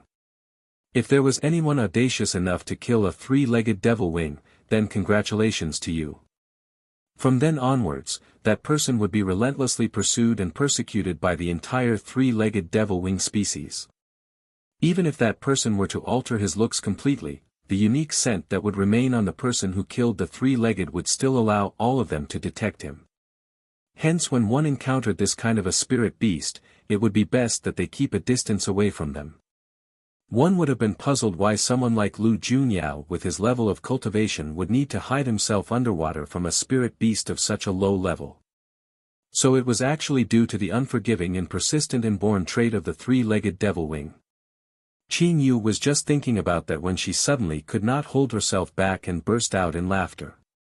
One would not need to think much to know just how depressing it would be for that man at that moment. Lu Junyao saw her laugh and was a little puzzled for a moment, but he quickly caught on to what she was laughing about. That frustrated him, and he pinched the tender flesh at the young lady's waist as he asked, "You dare to laugh? If I had not saved you earlier, you would already have been swallowed up by that thing in one big gulp." But that one pinch caused the two people to freeze in their spots.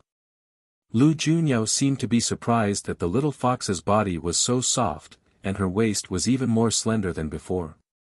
Read latest chapters at Wuxia World. Qin Yu was just startled by his actions. How could this man pinch her so blatantly?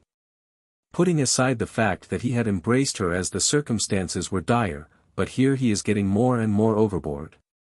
In both her lives, no man has ever dared to do that to her before. The young lady's beautiful eyes looked like they were burning with two balls of flame, as she stared vehemently at him. What? Lu Junyao saw her eyes and arched up an eyebrow to ask. Qin Yu gritted her teeth silently and then said, pausing between every single syllable, men and women should keep an appropriate distance between themselves. Can you please release your hand? Chapter 131. 2. Are you seducing me? The man's eyebrow raised up higher, and lowered his eyes to look. His hand was still clasped around the young lady's waist at that moment, holding her tightly against him. Their bodies were so close there wasn't even a gap between them, and he could even feel her heartbeat. It was probably because she had been pulled into the water so suddenly and she had struggled a bit just now that the young lady's clothes were now in slight disarray. Her tightly bound and closed collar had somehow loosened, opening up slightly, which exposed a patch of fair white skin and a beautiful set of collarbone, causing the man's deep violet eyes to suddenly dim. He could still recall the time when she had been injured while undoing the curse he had been afflicted with. Her clothes had been stained with blood and he had wanted to help her change the clothes. But when he saw her beautifully slender neck had no sign of an Adam's apple, that was when he realized that she was really a girl. Her disguise had been so real, deceiving him for such a long time without being discovered, that the handsome, proud and unyielding youth was actually a beautiful and alluring girl. She had not shown the slightest sign of being a prissy young lady back then, but when dressed in women's clothing, every single one of her gestures and mannerisms was just so enchanting and seductive. Even with her staring at him so furiously now, it was probably because that tiny face was just too exquisitely mesmerizing, her elongated phoenix-like eyes so alluring, that was just so seductive whichever way he looked at her. Lu Junyao then laughed softly, his hand with well-defined lines suddenly covering her eyes. You must not look at me like that all the time. Everything before her suddenly gone dark, Qin Yu was taken aback and she clenched her jaws tightly as she said, "What are you really intending to do? Hasn't anyone told you that your eyes are just too mesmerizing?" The man's low magnetic and sexy voice that was tinged with mirth rolled inside his chest, that felt as if a tiny soft brush gently grazed past her heart, a tingly little feeling. Qin Yu went speechless for a moment, her eyes that were covered blinked a couple of times, her long lashes lightly tickling the man's palm. After a good while, she then said in an emotionless tone, "Do you always tease young ladies like that? You've really opened my eyes to a whole new world. Read latest chapters at Wuxia World." Lu Junyao sensed that her tone of voice sounded a little cold and he immediately released his grip, his eyes serious as he looked at her, looking like he minded the fact that she had misunderstood him. Tease? I have never ever teased any ladies before. What a joke. He was the top man in the dark regions, would he need to lower himself so much to go tease anyone at all? Because that woman in the Bright Moon Temple had come to indicate her admiration for him, it caused a rumor to spread like mad throughout the entire cloud heaven that he was involved with that woman for a period. That made all the other women who had always thrown him coy looks of admiration or harbored secret wishes towards him either openly or secretly to completely give up on any ideas they might have towards him. For no other reason than the fact that any man who caught the sight of the Bright Moon Temple's Temple Lord, as Cloud Heaven's greatest beauty of all, how could they possibly hope to compete? They might as well just give up. Because of that incident, Lu Junyao came to feel nothing but utter disgust for women from then on, and any woman who even cast their eyes his way a second time would infuriate him so much he had wanted to have their eyes dug out.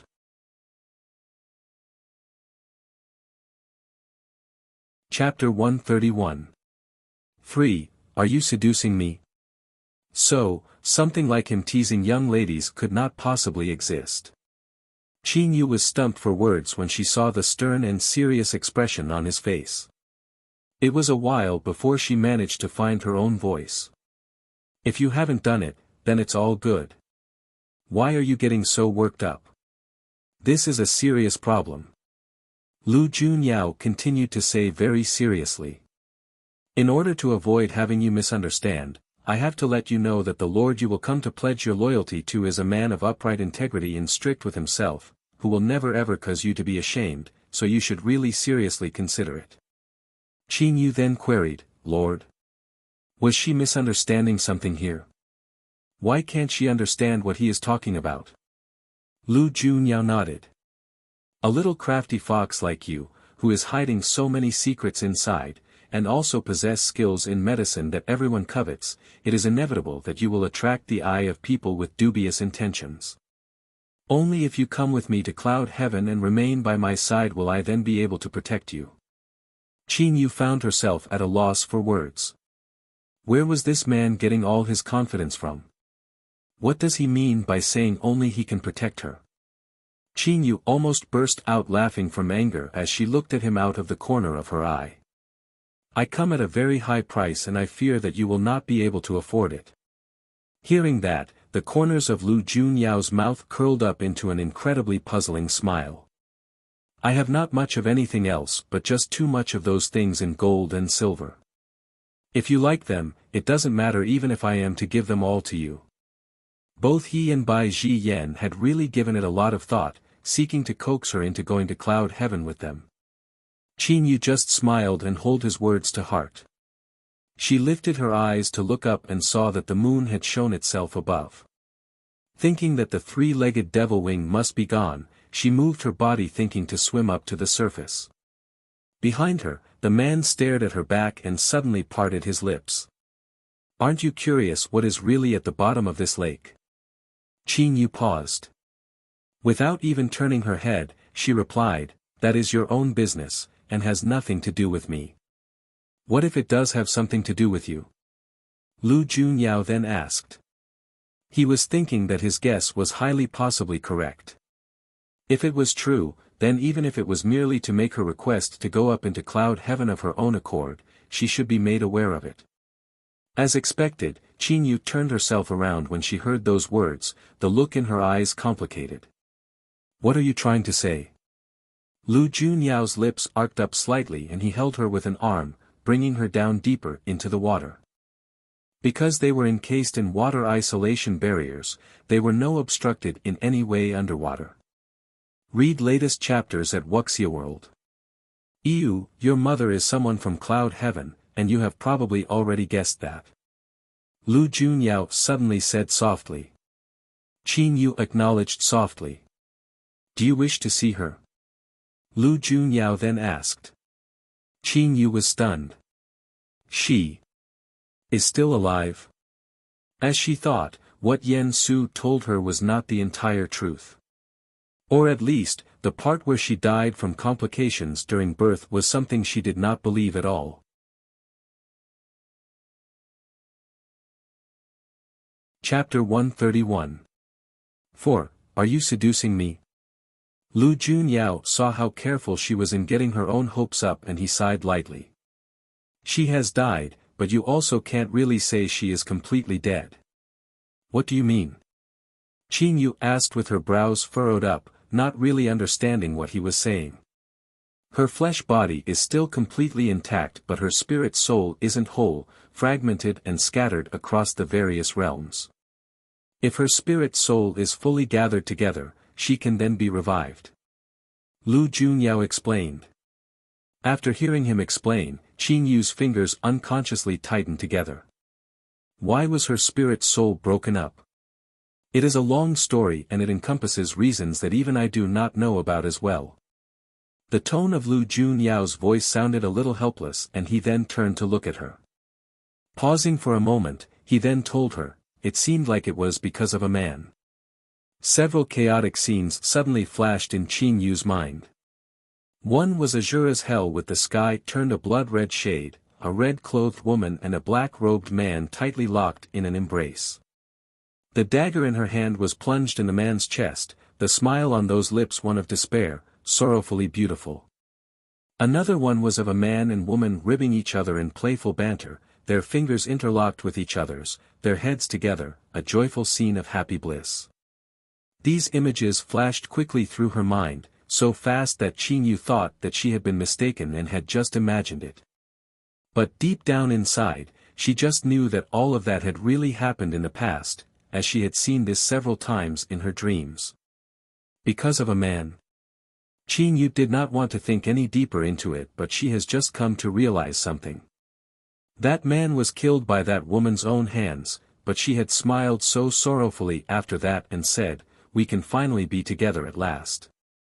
So after the man died, she had then chosen the most painful way to die.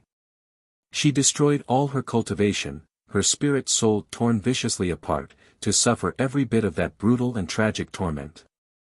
But Qin Yu had clearly been able to feel just how much in love they had been, so why had they come to such a sorry end? She did not know how much time had passed, but her feet finally had something to stand on. They had reached the bottom of the lake. Read latest chapters at Wuxia World.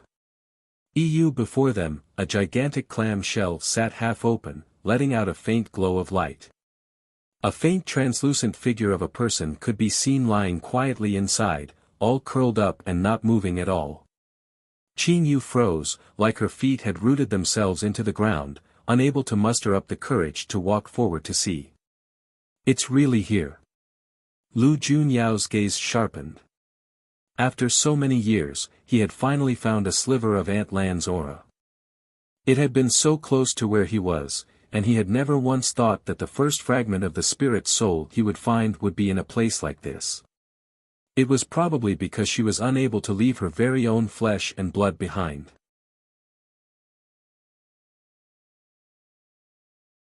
Chapter 132. 1. Indiscernible palpitations. He turned around to look at the young lady beside him and saw that the expression on her face a rather grim, and the hands at her sides were unconsciously tightly clenched up as she stood there in hesitation, not daring to go forward at all, seeming very nervous. Lu Junyao could not help but laugh and then patted her softly on the shoulder as he said in a gentle voice, "That is just a sliver of a spirit soul and it does not have its own consciousness, so it would not be able to speak. There is no need for you to be so nervous." Hearing that, Qin Yu then lifted her eyes up to look at him. When she received an affirming look from that pair of violet eyes, she then went walking slowly forward. She crouched down lightly, watching that ephemeral sliver of spirit soul carefully. What she saw was really just a human-shaped figure, and its facial features could not be seen, so she was not able to ascertain anything from it. But for some unknown reason, an indescribable feeling came to rise up inside her. There was a sudden feeling of closeness and love, an amazing telepathic touch on the soul.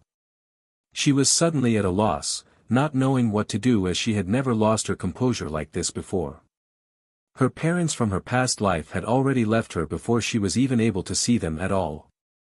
She had grown up under the care of her very strict grandfather. Grandfather had never showed her any concern with soft and gentle words, but just asked her to work hard on her cultivation, admonishing her harshly with a fierce face when she committed a wrong, and nothing else. Hence, her personality turned to become cold. She did not know what kinship was like. Maybe when she was young, before she came to realize the kind of romantic love Qin Tianlin had towards her, she had foolishly thought that was the kind of care and concern from a kin. At that moment, she remained there in a crouch, staring unblinkingly at the weak glow of the spirit soul. Her gaze was filled with longing, and her eyes were misted over. It was a most natural emotion that arose from deep within, one that she was unable to resist at all. She reached her hand out slowly wanting to go touch, and a miracle happened right at that moment. Even Lu Junyao's irises had enlarged in incredulity for an instant. The figure whose facial features could not be seen, the spirit soul that did not possess the slightest inkling of consciousness then suddenly seemed to be drawn to some unseen force, where a part of its hand suddenly moved, slowing rising up, before it slowly moved to come touch the young lady's outstretched hand. Read latest chapters at Wuxia World. EU. It was clear to see that it should have been impossible to touch, the ephemeral spirit soul would surely pass right through. But in that instant, she seemed to have felt the deeply entrenched feelings that poured out from that spirit soul. Lu Junyao. She heard her own voice trembling slightly. "How do we bring her away from here?" Lu Junyao looked at her through narrowed eyes and then spread his palm open. A water spirit pearl about the size of a baby's fist suddenly appeared, and the spirit soul inside the clam shell then dealt itself inside on its own. This is a soul-nourishing orb. Her spirit soul is too weak and needs to recuperate in there. Lu Junyao said, and the orb then gradually disappeared from his hand. The two people then swam up to the water's surface and sat under the lake's central pavilion. Qin Yu's eyes were lowered as she stared into the still water, its calm restored. After a long while, her voice softly sounded. "Did you know my mother?"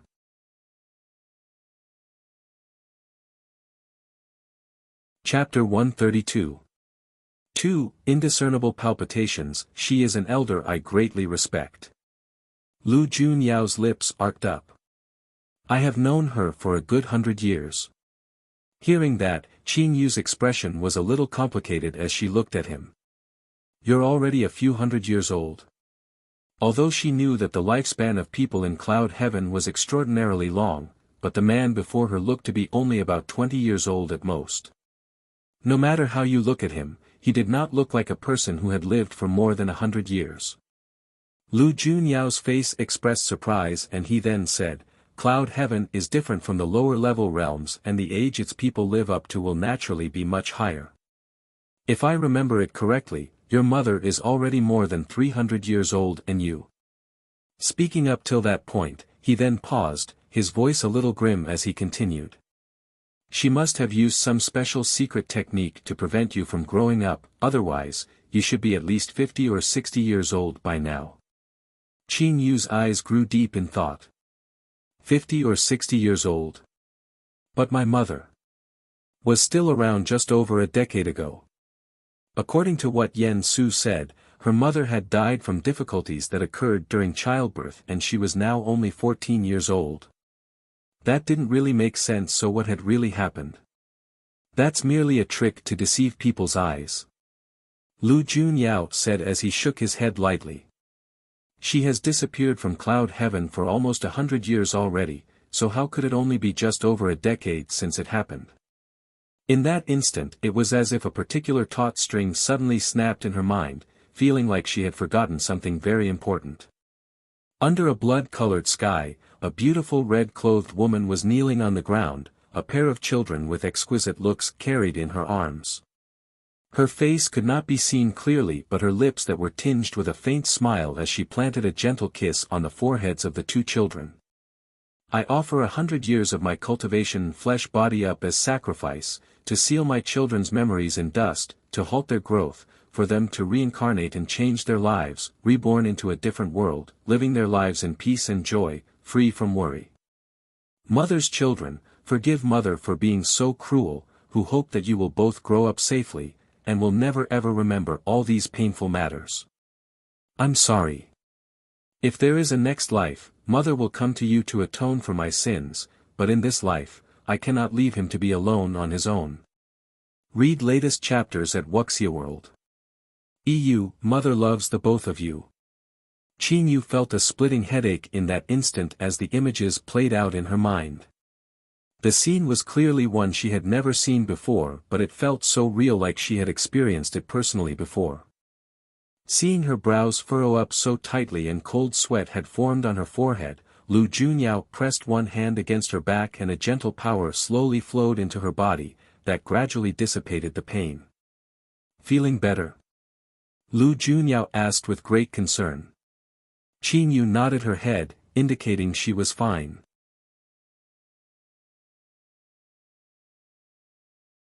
Chapter 132.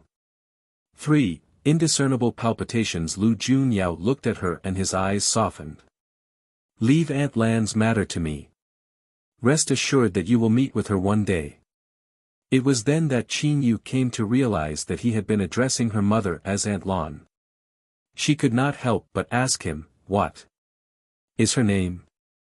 Your mother's surname is the same as yours. She is surnamed Qing, Qing Lan Fei. Qing Lan Fei. So it turns out that her name from before is not real. She has indeed been reincarnated and living a different life with many things that have changed. Qin Yu's gaze glinted and she then said softly.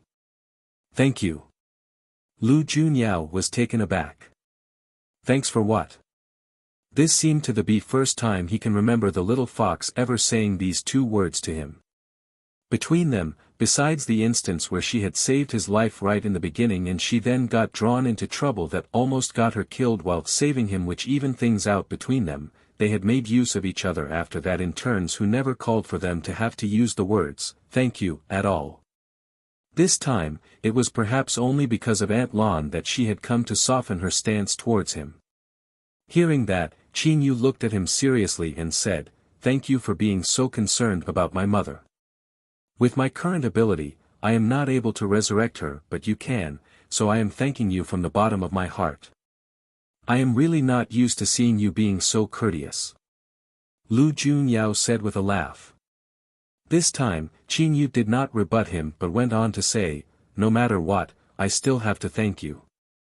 If you need any help in future, as long as it is within my capabilities, I will definitely do everything I can."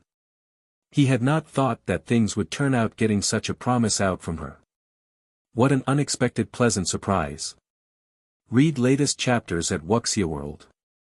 EU. But having come to know that she was indeed Aunt Lan's daughter, the great opinion he had had of her all this time now became even more favorable, even though this little fox was temperamental and blows hot and cold as and when she liked. But it might perhaps be because he had seen too many people who bowed their heads and bent their back before him, trying to win his favor, so this felt rather refreshing to him instead. Of course he had not really given it much thought, as anyone else who dared to be so disrespectful to him would have already died by 1,000 cuts several hundred times by now. The night grew deeper and the deep autumn's weather was exceptionally chilly, the cold seeping into one's bones. The young lady was dressed in just a suit of thin white clothes and her figure was so slender and frail. Moreover, the expression on her face was a little sad at that moment, so she looked just so pitifully helpless. Before he even realized anything was happening, his body was already reacting before anything else. His hand reached up to undo his purple outer robe and he draped it over the young lady's shoulders. When his eyes came to meet her surprised gaze, he just said with a flinch, "It's cold. Go back and get some rest."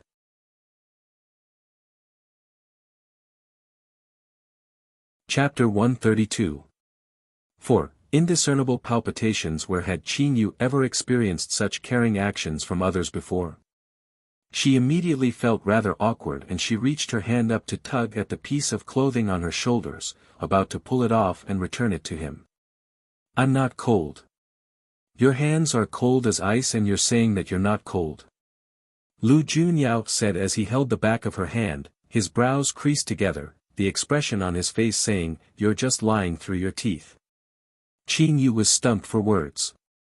How was she supposed to explain that it was because she had been practicing the burial soul arts since young and that was why her body was innately cold? Even on a hot and scorching summer's day, her body would still remain cold and chilly like this. She merely sighed. "All right then. Thank you. I'll return the clothes to you another day." Upon saying that, she then pulled the robe tighter around her and turned to walk out of the pavilion, crossing over the wooden bridge as she left. Behind her, Lu Junyao curled up his lips and suddenly called out, "Little fox." Qin Yu halted her steps, and turned her head to look at him. Being resistant towards this nickname in the beginning, she had slowly grown numb to it and became used to hearing him call her that. Although she felt that she was completely nothing like a wolf at all, it was like they were such sly and crafty creatures after all, so how could she possibly be anything like them? She really didn't know what this strange and eccentric man could be thinking. The moon's rays were clear and brilliant, almost seemingly bright as day, and everything surrounding them could be seen clearly. The young lady's pair of long alluring eyes had one corner lifted up slightly as they peered at him, so mesmerizing that they could bring ruin upon cities and countries. One would probably not be able to find another pair of eyes as magically enchanting as hers, where just a brief glance at them would make people willing to offer up everything they had. It was said that the pair of demonic violet eyes belonging to the Lord of the Dark Regions was the most terrifying weapon, and no one dared to meet his gaze. But this young lady's alluring eyes that had a clear limpidness in them were however more than that, able to unconsciously put one under an intricate and inescapable spell without anyone knowing a thing. She then just looked at him silently, patiently waiting for him to speak, and in that pair of beautiful-looking eyes, it seemed like they were looking at nothing else but him, that flawless and exquisite face under the silvery glow of moonlight dreamily enchanting, tugging at one's heart unconsciously. Lu Junyao cursed under his breath. This little fox is really as skilled in the art of seduction just like a fox, doing nothing else but just standing there, but making it impossible to ignore that mesmerizing charm she exuded. Read latest chapters at Wuxia World.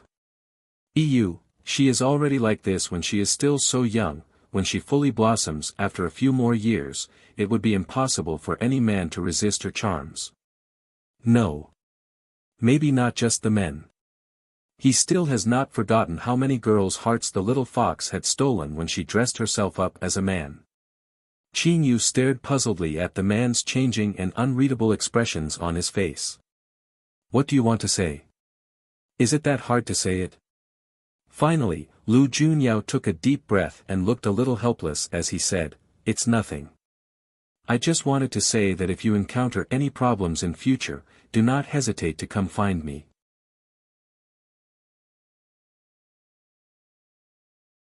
Chapter 133.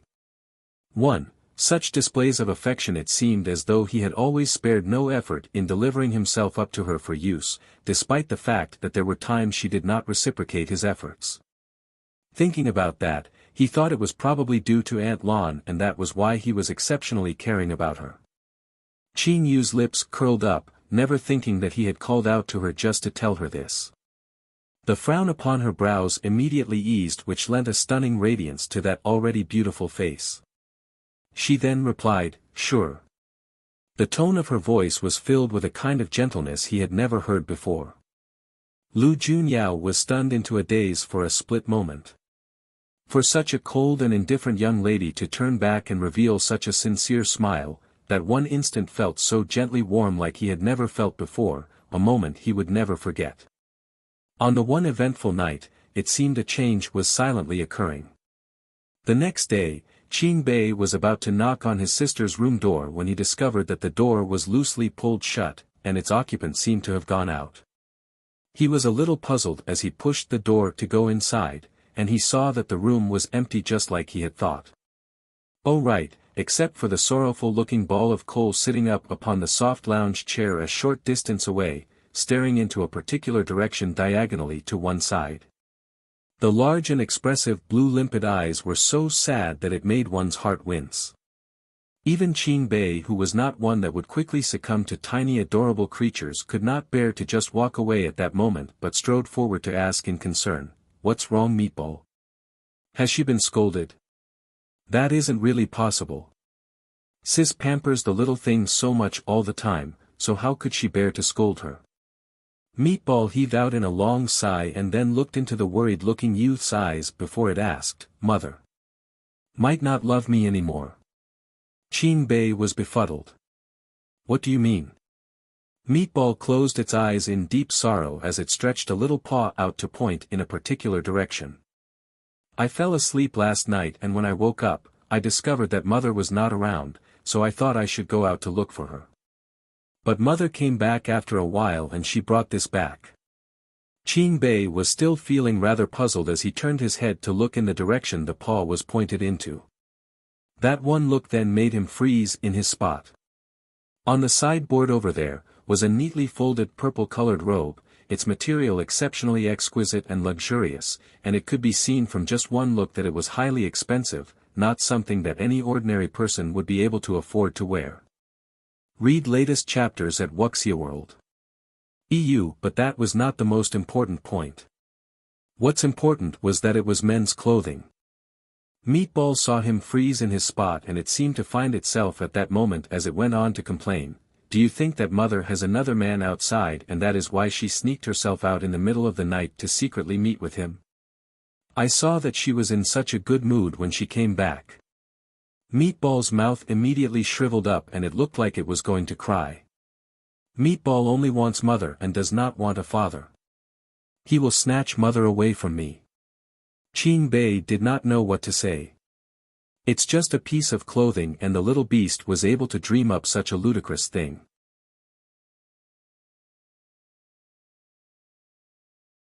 Chapter 133. 2. Such displays of affection, but that piece of clothing did look rather familiar though. Here he was trying to comfort the overly imaginative and exasperating little thing when Qing Yu's voice sounded at the door outside. "What are the two of you up to?" She was carrying an exquisite-looking lunchbox and it looked like it was filled with all kinds of delicious food from the wholesome meal house inside. "Where did you go, sis?" Qing Bei asked as he looked at the beast who was tugging at his sleeve persistently as it wiped at the non-existent tears on its face. He then gave a helpless laugh and continued to say, "I saw this little fella looking so pitifully sad and sorrowful when I came here and I thought that you scolded her." Qing Yu raised up an eyebrow and then turned to look at that tiny highly aggrieved little beast. "Didn't you say that you smelled something that moved your heart the last time? It's the Wholesome Meal House's latest product, guaranteed to make one fall in love with it at first bite, their swallow prawn cake. I went out to buy it for you before daybreak and here you are feeling so aggrieved." Upon hearing that there was delicious food for it to eat, the little beast's eyes brightened but still looked a little depressed. Qing Yu was then slightly distressed. What happened to her? She would have immediately pounced upon hearing there was food but she was holding back and not moving at all today. Qing Bei's lips stiffened and he pointed with his chin as he said, "She saw that piece of clothing over there and has been depressed till now, saying that you have a man outside and does not love her anymore." Qing Yu then glanced in speechlessness at the brocade robe she had not had time to keep away. It was quite helplessly tiring to have such a drama queen as a beloved pet at times. Qing Yu then looked at the aggrieved-looking little beast with an unreadable smile and said, "I will count to 3, and if you do not come over to eat, I will then throw it all to the dogs in the backyard. 1. 2. She had just counted to 2 when the little beast then leapt over in a flying pounce to snatch the lunchbox away, its face wary as it stared straight at her with its large eyes. "This is meatballs, it is not for the dogs." Qing Yu was so tickled by the little beast's antics that she almost broke the facade she had put up to burst out in laughter, but she managed to maintain the cool and indifferent look. "Take it outside and eat. Mother has something I need to discuss with your uncle." "ORH." The little ball of coal answered and then went toddling outside as it turned its head to look back every few steps it took. Read latest chapters at Wuxia World. EU Qing Bei could not help it but burst out laughing. After laughing it all out, he had not forgotten to ask about the more important stuff. "Does the robe belong to that man in the gathered cloud loft?" From what he could remember, there was only that man who had usually worn purple and was on slightly closer terms to her. "It does." Qing Yu nodded, and then considered the matter for a while before she decided to tell him about last night's events. After all, the two of them were twins and there wasn't anything much that she would be able to hide from him for long. After she told him everything that happened, just as she had expected, Qing Bei fell into a daze for a long while. Perhaps he was not able to digest the news that had come so suddenly. Qing Yu was in no hurry and she waited patiently for him to be able to react.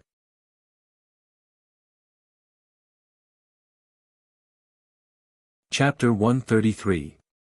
3. Such displays of affection. After a long while, the youth's slightly hoarse-sounding voice then came out from his mouth.